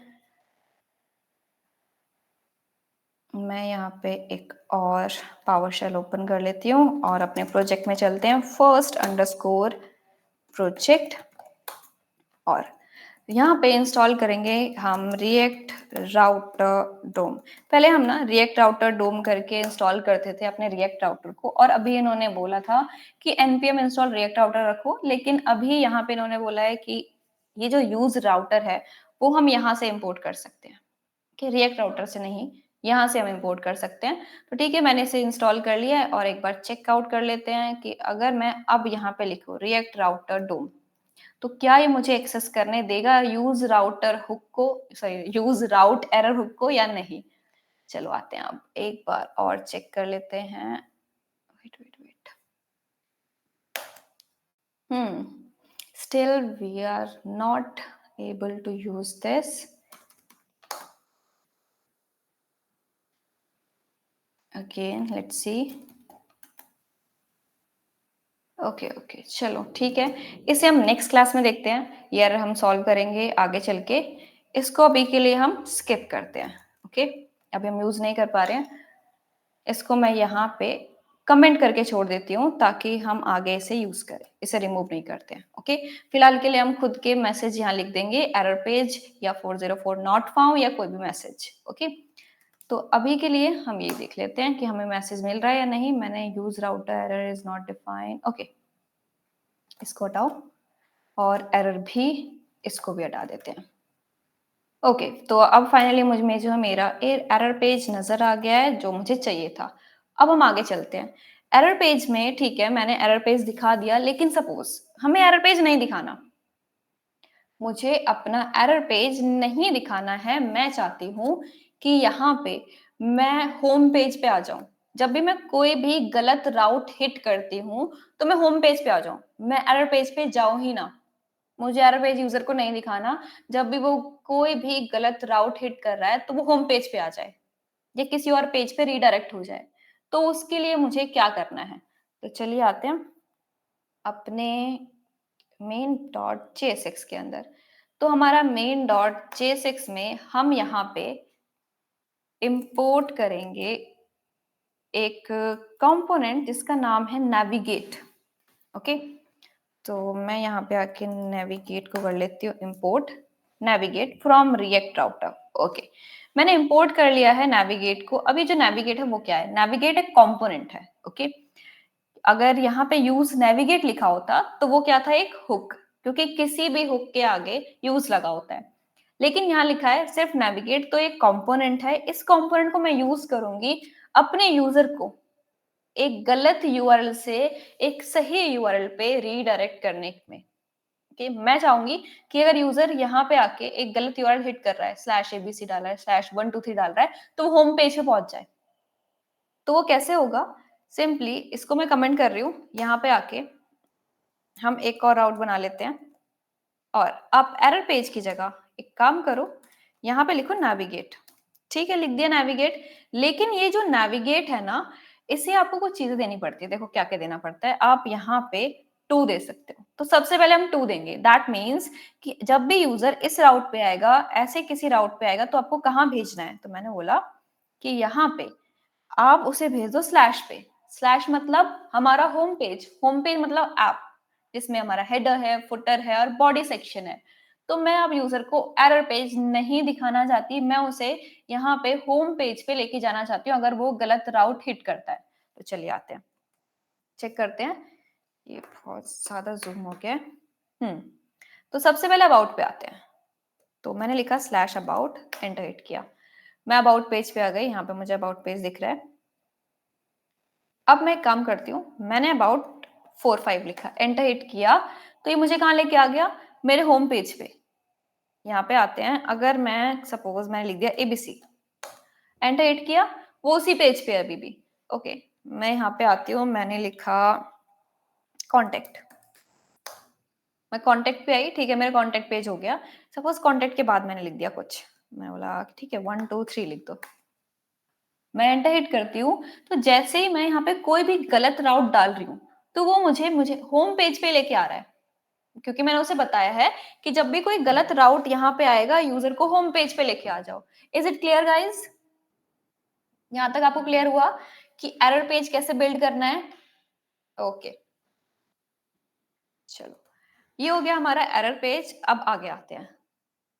यहाँ पे एक चीज आपने नोटिस की, जब भी मैं अपने अबाउट पेज पे जा रही हूँ, यहाँ पे मेरा अबाउट पेज, मेरा हेडर फुटर सब गायब, पूरा रिफ्रेश हो जाता है और यहाँ पे मुझे एक नया कंपोनेंट दिखता है। मैं कॉन्टेक्ट पे जाती हूँ, मैंने लिखा कॉन्टेक्ट और एंटर हिट किया, तो मैं कॉन्टेक्ट पेज पे आ गई और यहाँ पूरा पेज रिफ्रेश और मुझे सिर्फ कॉन्टेक्ट ही दिख रहा है। मेरा जो हेडर और फुटर है, मतलब नेविगेशन बार और फुटर है, वो तो मेरे कॉमन कंपोनेंट्स होने चाहिए, वो मुझे हर एक पेज में चाहिए। जब भी आप किसी वेबसाइट पे जाते हो, सपोज हमने यहाँ पे काफी सारी वेबसाइट ओपन की हुई है, इस वेबसाइट पे हम आए, तो जब भी हमने किसी भी लिंक पे क्लिक किया, ये रिफ्रेश हो रहा है, लेकिन मेरा नेविगेशन बार तो है ना इस पेज पे भी। इसका जो फुटर होगा, सबसे नीचे आते हैं, ये फुटर इस पेज पे भी है। मैं किसी और पेज पे जाती हूँ, इलेक्ट्रॉनिक्स पे, तो यहाँ पे फुटर लोड नहीं हो रहा है, ये यहाँ पे आ जाओ। अगर ये लोड नहीं हो रहा तो चलो देखते हैं, जल्दी से लोड हो रहा तो देखो, ये हमें यहाँ पे फुटर मिल रहा है, तो मुझे हर एक पेज पे अपना नेविगेशन बार और फुटर चाहिए। तो ये दो कॉमन कंपोनेंट्स हैं जो मुझे हर एक पेज पे चाहिए। तो वो हम कैसे करेंगे, और मुझे चाहिए भी क्यों? क्योंकि मैं यहाँ पे किसी और राउट पे जैसे जा रही हूँ, इस तरीके से स्लैश करके मैं लिख रही हूँ खुद से कि अबाउट पे चलते हैं। यूजर थोड़ी ऐसे जाएगा, यूजर को थोड़ी पता है कि स्लैश अबाउट लिखना होता है या स्लैश कॉन्टेक्ट लिखना होता है। उसे तो सिर्फ इतना पता है ना कि जो सामने दिख रहा है उस पर क्लिक करना है और मैं नई पेज पे आ जाऊंगा। तो मुझे भी ऐसा ही करना है, अपनी एप्लीकेशन को यूजर फ्रेंडली बनाना है कि यूजर यहाँ पे मेरे नेविगेशन बार पे आके सिर्फ क्लिक करे और वो उस पेज पे पहुंच जाए। मुझे यही काम करना है यहाँ पे भी।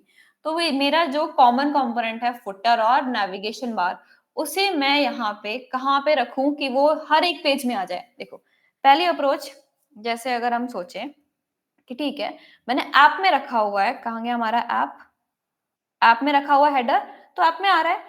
मैं हेडर जाके अपने अबाउट में कॉन्टेक्ट में रख दूं तो उसमें भी आ जाएगा। तो चलिए एक बार रखते हैं, मैंने यहाँ से कॉपी किया, मैं अबाउट में आई, मैंने यहाँ पे आके इसे पेस्ट कर दिया और इसे इंपोर्ट भी कर लेते हैं। चलिए, मैंने किया import, import header from this, ठीक है, अबाउट में दिखने लग जाएगा। ओके, सपोज मुझे फुटर भी चाहिए था, तो मैं फुटर भी कर लेती हूँ, इंपोर्ट फुटर, और मैं यहाँ पे आके लिख रही हूँ फुटर कि मुझे इसमें भी चाहिए, आप इसे ऐड कर दो।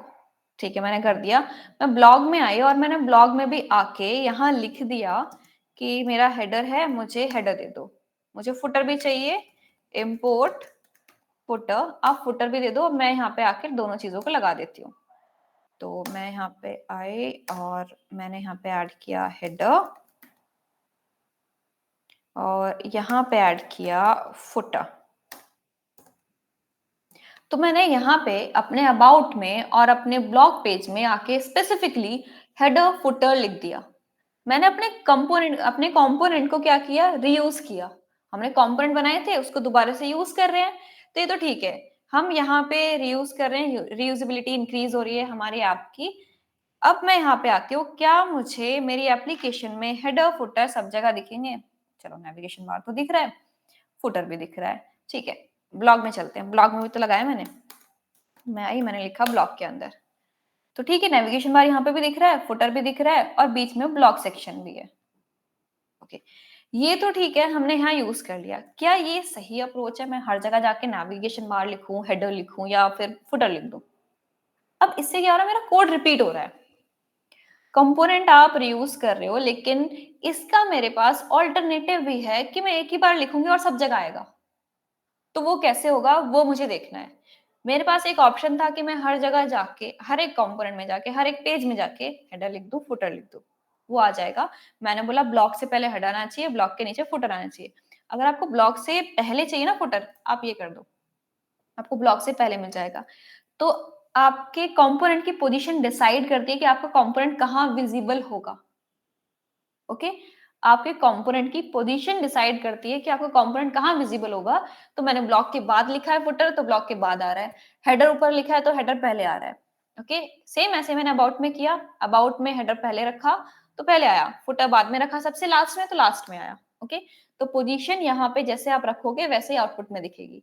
लेकिन अभी जो हमने अप्रोच यूज की कि मैं हर एक कंपोनेंट में जाके इंपोर्ट करूंगी देन यहाँ यूज करूंगी, ये अप्रोच यहाँ पे हम यूज नहीं करेंगे। हम क्या करेंगे, हम आएंगे अपने मेन वाले फाइल में। मैं अपने मेन वाले फाइल में मैं इसे बोलूंगी कि मुझे इन राउट से पहले मुझे हेडर चाहिए और राउट्स के बाद यहाँ पे मुझे फुटर चाहिए और बीच में जो भी राउट्स हैं वो लोड होते रहेंगे। ऐप लोड हो जाएगा, बॉडी सेक्शन या फिर होम पेज, अबाउट पेज, जो भी पेजेस मैंने बनाया वो सब यहाँ पे लोड हो जाएंगे। ओके, तो चलिए एक काम करते हैं। अगर मैंने यहाँ पे आके ऐसे लिख दिया हेडर, कहाँ गया हमारा हेडर, ये रहा हमारा हेडर। हेडर इंपोर्ट हो चुका है, ऑटो इंपोर्ट हो गया है। अब एक काम और करते हैं, ध्यान से देखना, मैंने ब्राउजर राउटर के अंदर रखा है हेडर, राउट से पहले, राउट से पहले, ध्यान रखना, राउट से पहले मैंने हेडर रखा है, वो भी ब्राउजर राउटर के अंदर। ब्राउजर राउटर के बाहर नहीं आएगा। ब्राउजर राउटर के बाहर कुछ लिखोगे वो नहीं दिखेगा आपको, अंदर रखो। अब ब्राउजर राउटर से पहले ही मैंने लगा दिया फुटर, ये हमारा फुटर, ये मैंने रख दिया, ये भी ऑटो इंपोर्ट हो गया। चलो ठीक है, अब क्या मुझे अपना हेडर और फुटर मिल जाएगा। तो जब ऐसे हम रखते हैं तो होता क्या है, हेडर कंपोनेंट और फुटर कंपोनेंट, हमारे ये दो कंपोनेंट हर पेज पे आएंगे। कौन से पेज पे, जिनका राउट यहां बना हुआ है। हर एक कंपोनेंट में मेरे ये दो कंपोनेंट जरूर आएंगे और इन दो कंपोनेंट के बीच में मेरे बाकी सारे कंपोनेंट लोड होंगे। यहाँ पे स्लैश अबाउट, स्लैश कॉन्टेक्ट, जो भी लिखा है ना वो सब लोड होंगे। मैंने भी आपको बताया कि आपके कंपोनेंट की पोजीशन मैटर करती है कि आपका कंपोनेंट कहाँ दिखेगा। अगर ये फुटर में ऊपर रख दूं जस्ट हेडर के नीचे, तो हेडर फुटर एंड देन आपका कंपोनेंट, ऐप कंपोनेंट, अबाउट या कॉन्टेक्ट, वो सब दिखेगा। तो एक बार मुझे चल के देखना है कि मुझे वहां पे सारी चीजें दिख रही है या नहीं। और अभी मैंने अबाउट और ब्लॉक से हेडर फुटर हटाया नहीं है। तो मैं यहाँ पे आती हूँ अपनी ऐप पे, ये हमारी ऐप, देखो दो दो बार हेडर आ रहा है, दो दो बार फुटर आ रहा है।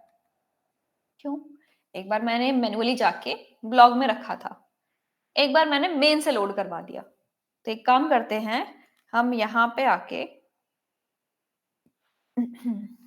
इस ब्लॉक को हटाओ, यहां से भी हटाओ इसको, और अबाउट में, अबाउट से भी हटा दो, मुझे अबाउट से भी नहीं चाहिए। तो मैंने इसमें से हटाया और यहां से भी हटा दिया, क्योंकि इससे क्या हो रहा था, मैं कोड को ना बार बार रिपीट कर रही थी। मुझे रिपीटिशन नहीं चाहिए, मैं चाहती हूँ एक बार यूज करूं और 10 जगह आ जाए।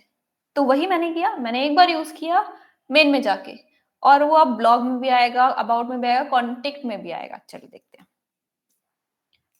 हमारी एप्लीकेशन। देखो ब्लॉग पेज, ये हमारा ब्लॉग पेज है। इस ब्लॉग पेज में मुझे नेविगेशन बार दिख रहा है, मुझे फुटर दिख रहा है, हमारा यूआरएल। ओके, अब एक काम करते हैं, इस ब्लॉग में से मैं वो चाहती हूँ कॉन्टेक्ट में आ जाऊं। कॉन्टेक्ट में, कॉन्टेक्ट लोड हुआ, नेविगेशन बार फुटर। ओके ठीक है, अबाउट पे चलते हैं कि अबाउट पेज पे मुझे ये चाहिए, अबाउट में भी आ गया। चलो ये तो बहुत अच्छी बात हुई, लेकिन मैं जाती हूँ अपने मेन पेज पे, दैट इज योर ऐप, मतलब आपका main section, home page. Home page पे मैं आई और मुझे यहाँ पे दो दो बार नेविगेशन बार दिखे, और नीचे देखो दो दो बार आपको फुटर दिख रहा है। ऐसा क्यों, क्योंकि हमने ऐप में भी हेडर फुटर लगाया हुआ है। तो मुझे क्या करना है, बस एक स्टेप करना है कि ऐप में जाओ, कहाँ गया हमारा ऐप, ये रहा। इस ऐप में जाओ और ये जो हेडर फुटर लिखा है ना इसको हटा दो, नहीं अब जरूरत इसकी, बस बॉडी रखो। बॉडी आपका मेन पार्ट है अब ऐप का, ओके? तो यहाँ से हेडर फुटर हटा दो। मुझे अब ये दोनों चीजें नहीं चाहिए क्योंकि हमने एक बेटर वे फाइंड आउट कर लिया कि हेडर फुटर को मैं कहाँ रखूं कि मेरे सारे कंपोनेंट्स में वो रिफ्लेक्ट हो जाए। तो मुझे यहाँ पे हेडर फुटर रखने का एक बेटर वे क्या मिला कि जहां मैं अपने राउट्स बना रही हूँ वहीं पे जाके मैं अपने ब्राउजर राउटर के अंदर टॉप पे हेडर रखूं एंड बॉटम में फुटर रख दूं और उसके बीच में अपने सारे राउट्स रख दूं, तो मेरे सारे राउट्स उन दोनों के बीच में ही लोड होंगे। तो देखो, अब यहाँ पे आओ, कहाँ गई हमारी एप्लीकेशन? अब हमारी एप्लीकेशन में दो दो बार नेविगेशन बार थे, वो चले गए। दो बार फुटर था, वो भी चला गया। अब सिंगल टाइम नेविगेशन बार है और सिंगल टाइम फुटर है। तो इस तरीके से हमने यहाँ पे अपने बेसिक राउट्स क्लियर कर लिए हैं कि बेसिक राउट किस तरीके से बनाए जाते हैं। अब हमारा नेक्स्ट स्टेप क्या होना चाहिए कि अभी भी मैं यहाँ पे इस तरीके से जा रही हूँ, ये प्रॉब्लम तो अभी भी सॉल्व नहीं हुई। मैं चाहती हूँ इस पे क्लिक करूं तब मैं जाऊं, मैं इस पे क्लिक करना चाहती हूँ और तब मैं नेक्स्ट पेज पे पहुंचना चाहती हूँ। ठीक है, चलो अब इसमें क्या करना पड़ेगा, नेविगेशन बार में काम करना पड़ेगा, लिंक लगाने पड़ेंगे। एंकर टैग सीखा हुआ था, चलिए एंकर टैग से करते हैं पहले। तो हम आएंगे यहाँ पे अपने नेविगेशन बार में, आओ हमारा नेविगेशन बार कहाँ है, कंपोनेंट्स में, हेडर के अंदर। ओके, सबसे पहले एंकर टैग का यूज करके मैं लिंक बनाती हूँ। बोला एचआरईएफ, मैंने बोला कि लिंक होगा स्लैश। जब भी मैं होम पे क्लिक करूंगी मैं स्लैश वाले लिंक पे पहुंचूंगी और इसको रख लो यहाँ पे। ठीक है, ऐसा ही लिंक मैं अबाउट के लिए बना लेती हूँ। मैंने यहाँ पे बना लिया अबाउट के लिए भी सेम लिंक। मैंने बोला स्लैश अबाउट, कि जब मैं अबाउट पे क्लिक करूंगी तो मैं स्लैश अबाउट पे पहुंचूंगी। अभी मैंने सिर्फ दो बनाए। ओके, अब थोड़ा सा ध्यान देना कि जब मैं होम पे क्लिक करूँ, अबाउट पे क्लिक करूँ, मेरी एप्लीकेशन कैसे बिहेव कर रही है। तो यहाँ पे आओ। ओके, ये राउट्स बन गए हैं। अगर आपको विजिबल हो रहा है, होम ब्लू कलर में थोड़ा मर्ज हो गया है, पर्पल हो गया क्योंकि वो विजिटेड लिंक है हमारा। ओके, चलिए अबाउट पे क्लिक करते हैं और ना यहाँ ध्यान देना कि ये लोड हो रहा है नहीं हो रहा। पहले भी हो रहा था, पहले ध्यान नहीं दिया हमने, अब देना। मैंने अबाउट पे क्लिक किया, ये तो लोड हो गया, लेकिन मैंने तो बोला था, आप बोलोगे मोनिका आपने बोला था कि रिएक्ट की एप्लीकेशन ऐसे लोड नहीं होती है। और वो लोड क्यों हो रही है, मैं होम पे आती हूँ, दोबारा लोड हो गया। ये तो गलत बात है कि हमने पहले डिस्कस किया कि रिएक्ट की एप्लीकेशन ऐसे लोड नहीं लेती है, सिर्फ मेरा कंपोनेंट री रेंडर होता है, कंपोनेंट चेंज होता है, वो रेंडर होते हैं। तो ये ऐसे क्यों हो रहा है? ये हो रहा है एंकर टैग की वजह से। हमें एंकर टैग यूज नहीं करने हैं, हम यूज करेंगे यहाँ पे something known as nav link और लिंक। अब ये कहां से आया, चलो आते हैं। तो हमें ये पता चल गया कि एंकर टैग यूज करने का डिसएडवांटेज क्या है कि मेरी एप्लीकेशन यहाँ पे अगेन रिलोड होगी। Okay, give me a second.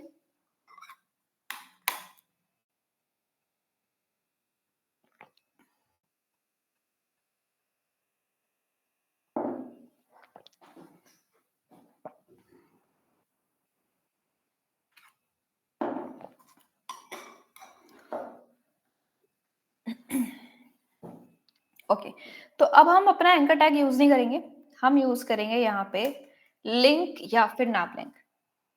चलो आते हैं। तो सबसे पहले इंपोर्ट करेंगे हम यहाँ पे nav लिंक।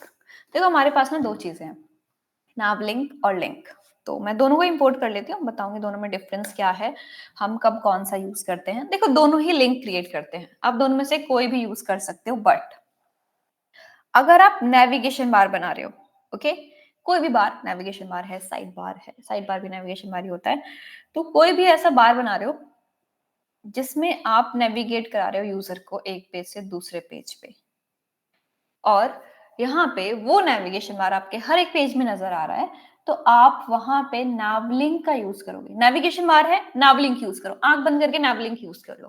ओके, अब ठीक है, नावलिंक यूज करेंगे। अब इसके अंदर मुझे कुछ चीज मिलती है, क्यों यहाँ पे इसका एक एडवांटेज है कि मैं इसे क्यों यूज कर रही हूँ। ठीक है, नावलिंक नाम है तो नेविगेशन बार में यूज कर रहे हैं, ऐसा नहीं है। इसका एक एडवांटेज भी है कि इसे क्यों यूज करना चाहिए नेविगेशन बार में इंस्टेड ऑफ लिंक। लिंक भी लिंक क्रिएट करता है, nav लिंक भी लिंक क्रिएट करता है, दोनों सेम काम करते हैं, बट एक एडवांटेज है nav लिंक का जो हम यहाँ यूज करेंगे। तो चलिए आते हैं, देखेंगे क्या एडवांटेज है। तो सबसे पहले मुझे क्या करना है, ये जो मैंने एंकर टैग लिखा है इसे हटा के यहाँ लिखो nav लिंक। मैंने nav लिंक लिख दिया है। अब इस nav लिंक में लिखना क्या होता है, मैं यहाँ पे लिखूंगी 2। पहले हम href लिखते हैं, यहाँ लिखा जाएगा 2। आपको जाना कहाँ पे वो बता दो। ठीक है, मैं बोल देती हूँ मुझे जाना है /about पे। सेम चीज आप यहाँ पे आके कर लो, nav लिंक, और यहाँ पे href में 2 लिख दो। 2 लिख दिया, ओके, कर्ली ब्रेसेस दे सकते हो। यहाँ पे मैंने दोनों में nav लिंक लगा लिया है। मैंने nav लिंक लगाया, और एक काम करते हैं, कॉन्टेक्ट में लिंक लगाते हैं। ओके, कॉन्टेक्ट में मैं लिंक लगाऊंगी और इन दोनों में nav लिंक लगाऊंगी। इसको करते हैं कट, हमारा लिंक टैग ये हमने दिया। लिंक टैग नहीं, लिंक कंपोनेंट। ओके, ये सारे कंपोनेंट्स होते हैं, इन्हें टैग नहीं बोलना। 2 मैंने बोला, मैं यहाँ पे कॉन्टेक्ट लिखूंगी। ठीक है, अभी ब्लॉग पे मैंने लिंक नहीं लगाया, उसमें आगे सब देखेंगे क्या लगाना है हमें। nav लिंक लगाए, लिंक लगाए।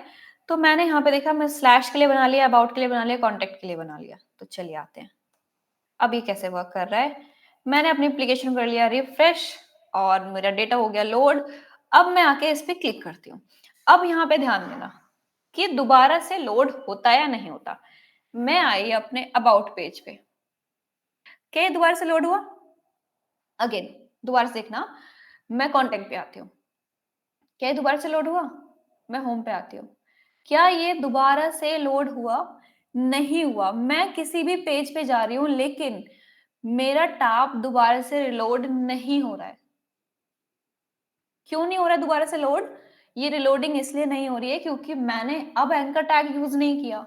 मैंने यूज किया है रिएक्ट राउटर का nav लिंक या फिर लिंक। nav लिंक और लिंक मेरे पेज को रिलोड नहीं करते हैं। उसकी वजह से ही रिएक्ट यहाँ पे single page application feature achieve कर पाता है। पहले तो रिलोड हो रहा था जब मैं स्लैश करके खुद से जा रही थी, लेकिन जैसे मैंने nav लिंक का यूज किया, क्लिक किया, मेरा जो कंपोनेंट है यहाँ पे लोड हो रहा है, बट मेरा टैब रिलोड नहीं हो रहा, वो नॉर्मल काम कर रहा है। ओके, अच्छा, ये तो हो गया कि रिलोडिंग रुक गई है क्योंकि मैंने nav लिंक और लिंक यूज किया है instead of using anchor tag. Okay, अगर मैं आपको बताऊं कि ये जो nav लिंक और लिंक यूज आप कर रहे हो, ये यहाँ पे eight the end anchor tag है, क्योंकि यहाँ पे जो भी चीजें हम लिख रहे हैं ब्राउजर उसे नॉर्मल जावास्क्रिप्ट में कन्वर्ट करके रन करता है। तो अब मैं एक चीज आपको दिखाती हूँ, मैं इसे करती हूँ सिलेक्ट। मैंने सिलेक्ट किया, इसे ओपन करते हैं। ओके, देखो ऑलरेडी आपको दिख रहा है यहाँ पे एंकर टैग दिख रहा है आपको। यहाँ पे कहीं पे भी nav लिंक या लिंक नहीं दिखेगा, आपको हर जगह एंकर टैग दिखेगा। आप एलिमेंट्स आप अपने चेक करोगे तो आपको nav लिंक या लिंक नहीं विजिबल होगा, आपको एंकर टैग विजिबल होने वाला है। तो यहाँ मुझे एंकर टैग दिखा, ठीक है। अभी मैं हूं अबाउट वाले लिंक पे, मैं अबाउट पेज पे हूँ। अबाउट पेज पे यहाँ पे मुझे दिख रहा है कि मेरा अबाउट पेज है। तो अबाउट पेज पे एक क्लास है, क्लास एक्टिव। ये क्लास कहाँ से आई? मैंने लगाई थी क्या? चलो मैं आपको दिखा देती हूँ। मैंने अपने एंकर टैग में या li टैग में कोई एक्टिव नाम की क्लास नहीं लगाई। तो ये क्लास मुझे मिल कहाँ से रही है? ओके, यहाँ पे देखो, मैं होम पे आती हूँ। ओके, होम पे मैं आ गई हूँ, यहाँ पे मुझे कुछ दिख रहा है और मैं होम पेज को ओपन करती हूँ। देखो क्लास एक्टिव यहाँ पे, यहाँ से एक्टिव क्लास रिमूव हो गई है। एक्टिव क्लास यहाँ से रिमूव हो चुकी है। मैं यहाँ पे आ रही हूँ होम पे, तो होम पे लग गई है। मैं कॉन्टेक्ट पे, क्या कॉन्टेक्ट पे लगेगी? चलो कॉन्टेक्ट पे देखते हैं। मैं कॉन्टेक्ट पे आई, मैंने इसे किया ओपन। यहाँ तो कोई क्लास नहीं है, कोई एक्टिव क्लास नहीं है। क्यों नहीं है? मैंने आपको बोला था nav लिंक और लिंक में एक मेन डिफरेंस है। ये डिफरेंस नोट कर लेना कि nav लिंक और लिंक में क्या डिफरेंस है। nav लिंक हमें एक क्लास प्रोवाइड करता है, एक्टिव क्लास। ये क्लास यहाँ पे मुझे nav लिंक ने प्रोवाइड करके दी है, जिससे मुझे पता चलेगा कि मेरा कौन सा राउट एक्टिव है। आपने देखा होगा कि जब भी आप किसी भी वेबसाइट पे जाते हो, जिस भी पेज पे रहते हो, उस पेज पे टैब हाईलाइट होके रहता है। चलिए एक वेबसाइट भी ओपन कर लेते हैं, आपको दिखाई देते हैं। रिएक्ट की वेबसाइट कहाँ गई? ये रही। ओके, देखो कम्युनिटी है, ये हाईलाइट हो रखा है अलग कलर में, रेफरेंस अलग कलर में, लर्न अलग कलर में। मैंने यहाँ पे कर दिया क्लिक रेफरेंस। अब रेफरेंस हो गया अलग कलर में और कम्युनिटी हो गया अलग कलर में।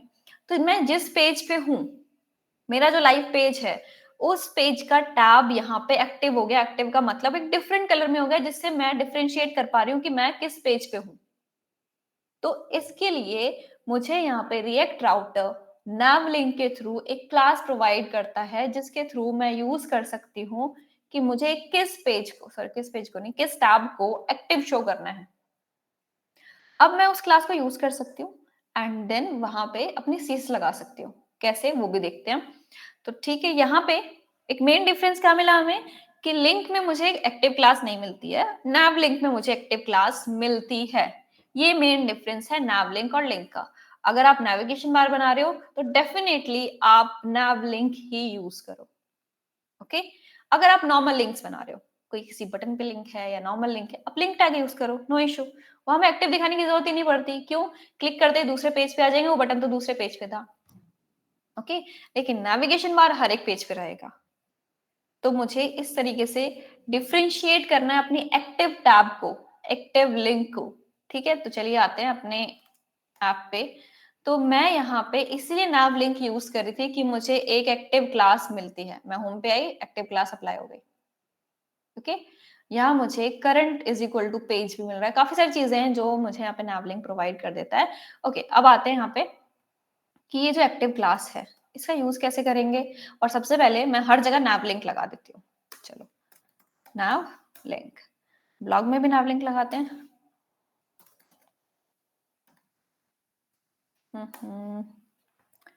Blog blog blog,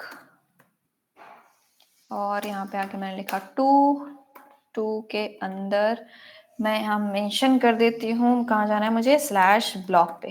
perfect, slash blog मैंने डाल दिया है। कुछ इशू दिखा रहा है, nav लिंक स्पेलिंग मिस्टेक हो गई हमारे nav लिंक की, क्योंकि एल कैपिटल आएगा, इस बात का ध्यान रखना है मैं थोड़ा सा ना। ओके, ये ऑलरेडी चेंज हो गया था nav लिंक।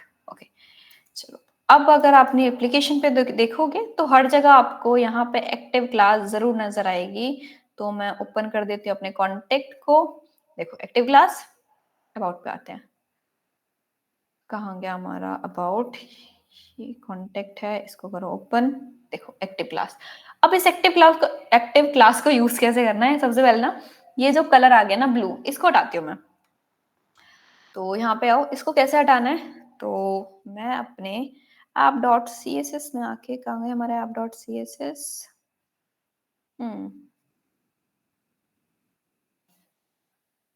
देखो, nav के अंदर यूएल है और यूएल के अंदर nav लिंक है। ठीक है, ध्यान रखना, ये सारी चीजें हमने यहाँ दे रखी है। तो मैं यहाँ लिखती हूँ nav, nav का डायरेक्ट चाइल्ड है यूएल एंड यूएल के अंदर li के अंदर यहाँ पे मैं यहाँ पे लिंक लिखूं या nav लिंक लिखूं या एंकर टैग लिखूं। आप यहाँ पे nav लिंक या लिंक नहीं लिख सकते, आप सीधा एंकर टैग लिखोगे। ओके, देखो जब भी आपको nav लिंक या लिंक को टारगेट करना है, आप एंकर टैग लिखोगे CSS में, A tag, instead of using nav link और लिंक। क्योंकि यहाँ पे ब्राउजर एंकर को जानता है, ए को, वो nav लिंक और लिंक को नहीं जानता है। nav लिंक और लिंक कन्वर्ट किए जा रहे हैं ब्राउजर के अंदर इनटू एंकर टैग। तो ब्राउजर को at the end anchor tag ही पता है। ओके, तो एंकर टैग लिखोगे आप यहाँ पे आके, nav लिंक या लिंक नहीं लिखोगे। अब अपने कलर बता दो, इसका कलर क्या रखना है। मैंने बोला व्हाइट रखना है और बोल्ड करना है फॉन्ट थोड़ा। फॉन्ट वेट रख लेते हैं, तो मैंने बोला 900 वेट रख लेते हैं, ज्यादा ही बोल्ड कर दिया हमने। ओके, इतना हो गया। अब चेक कर लेते हैं। ठीक है, अंडरलाइन हटा दें अंडरलाइन, तो मैंने लिखा text decoration none, underline remove हो गई। अब मैं चाहती हूँ अगर मैं होम पेज पे हूँ तो होम डिफरेंटली विजिबल हो। व्हाइट तो सारे दिख रहे हैं, मैं चाहती हूँ मैं जिस टैब पे हूँ वो अलग तरीके से नजर आए। तो मुझे पता है कि जब भी मैं जिस भी टैब पे जाऊंगी वहां पे एक एक्टिव क्लास अप्लाई होने वाली है। तो ठीक है, मैं एक काम करती हूँ, CSS में एक्टिव क्लास को यूज कर लेती हूँ। यहाँ पे देखो एक्टिव क्लास कहाँ लग रही है, एंकर टैग के अंदर। तो एंकर टैग को टारगेट करना, ठीक है। या फिर आप डायरेक्टली बोल सकते हो कि nav में जो यूएल है उसके अंदर एक्टिव क्लास अगर लग रही है कहीं पे भी, तो एक काम कर देना। क्या काम कर देना? आप उसका बैकग्राउंड कलर थोड़ा चेंज कर दो। ब्लू कलर दिया हुआ हमने बैकग्राउंड में, नेवी ब्लू दिया हुआ, उसका एक शेड दे देते हैं, ठीक है? थोड़ा-सा लाइट शेड मैं देना चाहूँगी इसका। तो इसका एक थोड़ा-सा लाइट शेड आप विज़िबल करो, ये वाला। और थोड़ी-सी पैडिंग भी दे देते हैं। मैंने बोला चारों तरफ से 2 पिक्सल पैडिंग, जो मेरा एंकर टैग है उसमें। और और क्या कर सकते हैं? राउंडनेस दे दें, जैसे हमारे रिएक्ट वाली साइड पे बना हुआ है, वैसे ही बनाने की कोशिश करते हैं। तो मैंने बोला बॉर्डर रेडियस दे देते हैं। मैंने बोला बॉर्डर रेडियस अभी के लिए 10 पिक्सल देते हैं, देखते हैं कैसा होता है। ओके, तो ये कुछ ऐसा नज़र आ रहा है, बेटर। अब एक काम करते हैं, अबाउट पे चलें? अबाउट एक्टिव हो गया, कॉन्टैक्ट पे चलें? कॉन्टैक्ट एक्टिव हो गया, ब्लॉग, हर जगह मेरा टैब यहाँ पे डिफरेंटली विजिबल हो रहा है। ओके, तो थोड़ी सीएसएस ठीक कर लेते हैं। क्लिक कर दो इस पे। पैडिंग मैंने 2 पिक्सल दी थी, थोड़ी सी इंक्रीज करेंगे हम। ओके, इतनी रख लेते हैं। बॉर्डर रेडियस मुझे इंक्रीज करने की जरूरत है। ये हो गई border radius increase, 20 pixel perfect था। 7 एंड 20 पिक्सल ले लेते हैं। तो मैंने इसे रखा 7 पे और इसे रखा 20 पिक्सल पे। परफेक्ट। चलो, ये हो गया यहाँ पे एक्टिव क्लास का यूज, कि एक्टिव क्लास में हम यहाँ पे अपनी सीएसएस दे सकते हैं और वो सीएसएस मेरे टैब में अप्लाई हो जाएगी। मैंने अपनी नॉर्मल से सीएसएस दी कि हाँ, इस तरीके से दिखाना है। मैं जिस भी टैब पे जा रही हूँ वो एक्टिव हो जा रहा है। ओके, तो इस तरीके से मैं अपने टैब्स को डिफरेंशिएट कर पा रही हूँ बाकी टैब से। मेरा एक्टिव टैब है, अलग दिखेगा। इज इट क्लियर कि nav लिंक और लिंक में क्या डिफरेंस है? nav लिंक और link behind the scene as an anchor tag ही काम करते हैं, और जब भी आप सीएसएस करोगे वहां पे जाके आपको एंकर टैग ही लिखना है। क्या पूछा है? How do you add a page to the internal server error?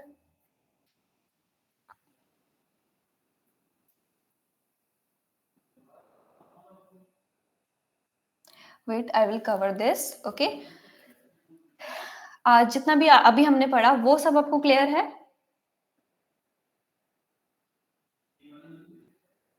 अगर आपको रिएक्ट राउटर में जितनी भी चीजें अभी हमने पढ़ी उसमें से किसी को कोई डाउट? ओके, स्टूडेंट्स को क्लियर है।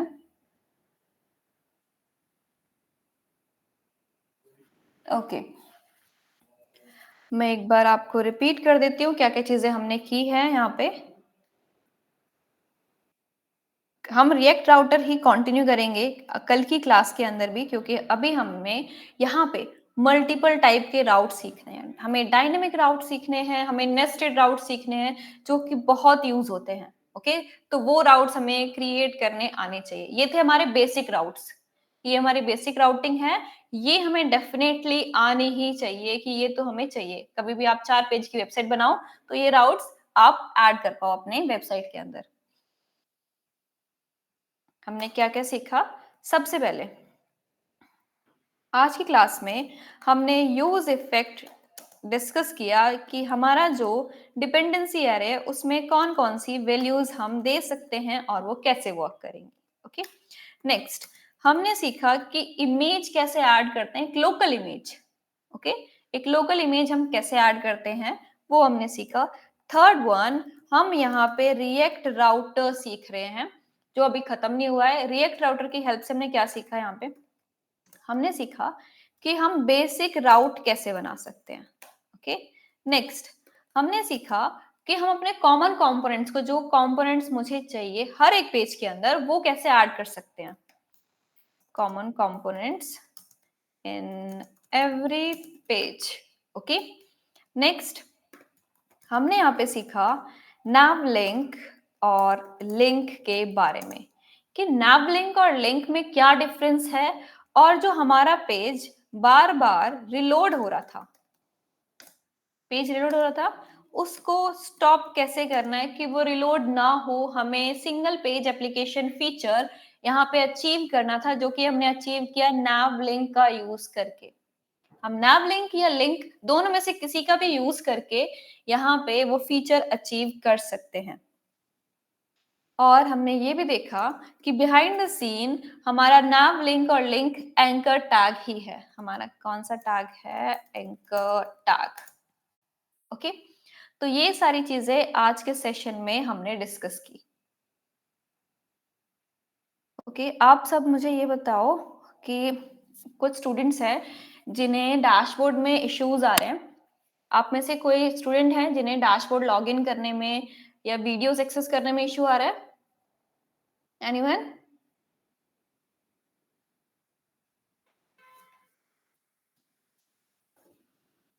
सबको वीडियोस एक्सेस हो पा रही हैं सबकी? डैशबोर्ड लॉगिन करने में कोई इश्यू तो नहीं है?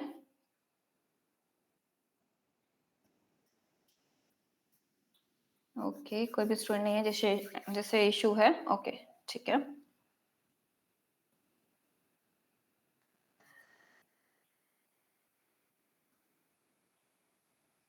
चलो, अब एक काम और कर लेते हैं। हम्म, मैं आपसे कुछ क्वेश्चंस पूछूंगी, उन क्वेश्चंस के आपको आंसर करने हैं, ठीक है? तो सबसे पहले हमने यूज स्टेट पढ़ा। तो सबसे पहले आप मुझे बताओ हुक्स क्या होते हैं? What is hook? Hooks in React. Hooks क्या होते हैं? मैं अब से कुछ असाइनमेंट्स भी ऐड करूंगी आपके डैशबोर्ड्स में, वो असाइनमेंट आप अटेम्प्ट करोगे। ओके, थ्योरी क्वेश्चंस होंगे, कुछ कोडिंग क्वेश्चंस होंगे, वो आप अटेम्प्ट करोगे ताकि आप अच्छे से प्रैक्टिस करो। तो जो स्टूडेंट प्रैक्टिस नहीं कर रहे हैं वो प्रैक्टिस करें। ओके, आप मुझे आंसर करो कि हुक्स क्या होते हैं? Anyone in the chat? Hooks क्या होते हैं?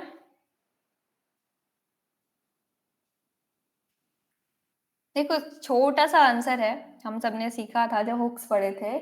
Hooks allow function component to have access to state and other React feature. Very good. Okay, और कोई जिसे पता हो हुक्स के बारे में? देखो, कुछ स्टूडेंट्स हैं जिन्हें ऑलरेडी पता है कि हुक्स क्या होते हैं, उन्होंने अच्छे से स्टडी की है, वो प्रैक्टिस कर रहे हैं, अपने वीडियो से रिवीजन कर रहे हैं। देखो, एक स्टूडेंट है सत्यम, उन्होंने यहाँ पे हमें बता दिया है हुक्स की डेफिनेशन कि हुक्स हमें यहाँ पे अलाउ करते हैं कि मैं रिएक्ट के फीचर्स यूज कर पाऊँ। अगर स्टेट यूज किया है तो मैं स्टेट वेरिएबल्स बना पाऊँ, और रिएक्ट स्टेट्स का ट्रैक रखता है। ओके, तो एट द एंड हमारे हुक्स क्या हैं? हमारे नॉर्मल फंक्शंस हैं। ओके, नेक्स्ट हमने सबसे पहला हुक पढ़ा था यूज स्टेट। ओके, हमें क्या इशू आया कि हमें यूज स्टेट यूज करना पड़ा? इशू आपको कोई कोई बताएगा कि हमें जब हमने नॉर्मल वेरिएबल बनाया तो वो नॉर्मल वेरिएबल में इशू क्या था? हम उसके साथ क्या काम नहीं कर पा रहे थे कि हम मुझे इस हुक की नीड पड़ी? Anyone? Why we are using use state in our project instead of using a normal variable?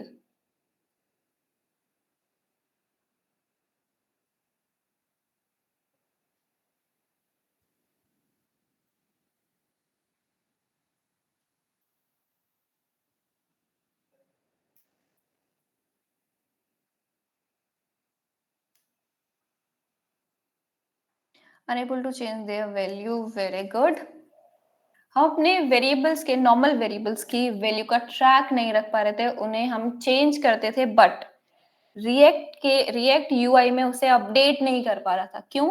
React के पास हमारे नॉर्मल वेरिएबल्स का एक्सेस नहीं मिल पा रहा था, उसे ट्रैक नहीं कर पा रहा था कि वैल्यू चेंज हो गई है। ओके, तो वो जो ट्रैक था वो उसके पास नहीं था, उसे प्रोवाइड करने के लिए हमने यूज किया यूज स्टेट। ओके, नेक्स्ट, ये जो स्टेट है ये हमें कितनी वैल्यूज रिटर्न करता है? ये जो हमारा यूज स्टेट हुक है वो हमें क्या क्या वैल्यू रिटर्न करता है और किस फॉर्म में रिटर्न करता है?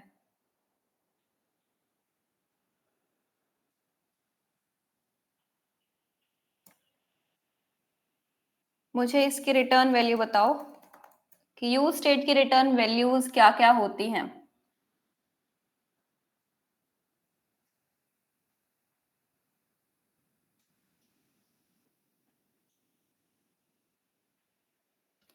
Variable and a function. Right? तो हमें यहाँ पे 2 वैल्यूज़ मिलती है in the form of array. एक हमारा होता है वेरिएबल जिसे हम स्टेट वेरिएबल बोलते हैं and second one is your function जिसके थ्रू हम अपने वेरिएबल को अपडेट कर पाते हैं, अपने स्टेट वेरिएबल को अपडेट करते हैं। वेरी गुड, इस तरीके से आप लोगों को भी पढ़ना है। Current state and state update, very good, okay. अब आगे आते हैं, हुक्स एंड यूज स्टेट हो गया। अब हम यहाँ पे अपना नेक्स्ट हुक जो अभी हमने यूज भी किया, आज भी पढ़ा हमने, यूज इफेक्ट। हमने यूज इफेक्ट का यूज करके क्या काम किया अपनी एप्लीकेशन में? हमने सिर्फ एक ही काम किया अपनी एप्लीकेशन में, इस हुक का यूज करके क्या काम किया?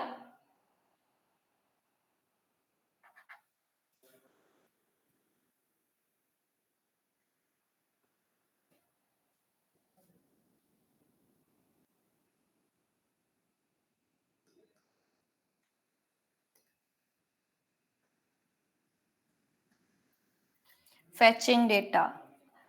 हमने अपने यूज इफेक्ट का यूज किया अपने डेटा को फेच करने के लिए थ्रू एपीआई। तो हमने सीखा कि हम अपनी एपीआई को यहाँ पे यूज इफेक्ट का यूज करके कॉल करा सकते हैं ताकि हमारी एपीआई सिंगल टाइम कॉल हो या फिर हमारे किसी पर्टिकुलर स्टेट के अपडेट होने पे कॉल हो। क्लियर? तो आप सबको भी ये सारी चीजें रिवाइज करनी है। कुछ स्टूडेंट्स हैं जिन्होंने अच्छे तरीके से रिवीजन की है, वो अपने एप्लीकेशन को रीड आउट कर रहे हैं, अपना कोड अच्छे से कर रहे हैं और उन्होंने टास्क भी कंप्लीट किया जो मैंने लास्ट टाइम दिया। और जो नहीं कंप्लीट कर रहे हैं प्लीज अपने रिवीजन कीजिए। असाइनमेंट्स में ऐड कर दूंगी, तो असाइनमेंट्स कंप्लीट करने हैं अपने और नोट्स बनाने हैं अपने। ओके, आज हमने रिएक्ट राउटर पढ़ा है, तो आप रिएक्ट राउटर को रिवाइज करके आना। हम इसे कल कंटिन्यू करेंगे और कुछ चीजें और सीखेंगे। तो जो भी डाउट्स होंगे आपके, मैम जिसे राउट कर रहे हैं पेज, उसमें page tab title, I think आप ये कह रहे हो कि आपको ये भी चेंज करना है कि अबाउट में यहाँ पे चेंजेस हो।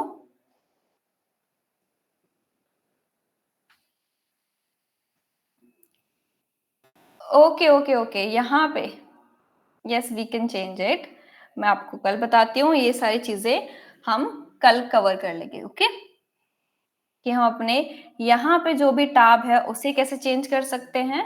और यहाँ पे और किसी ने भी एक डाउट पूछा था, वो डाउट भी हम कल कवर कर लेंगे। ओके, मैं इसे नोट कर लेती हूँ कि हमें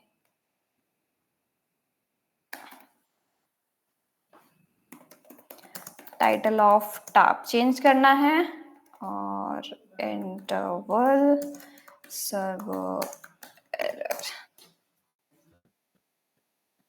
ओके सत्यम, हम ये कल कवर करते हैं। Okay, any other doubt?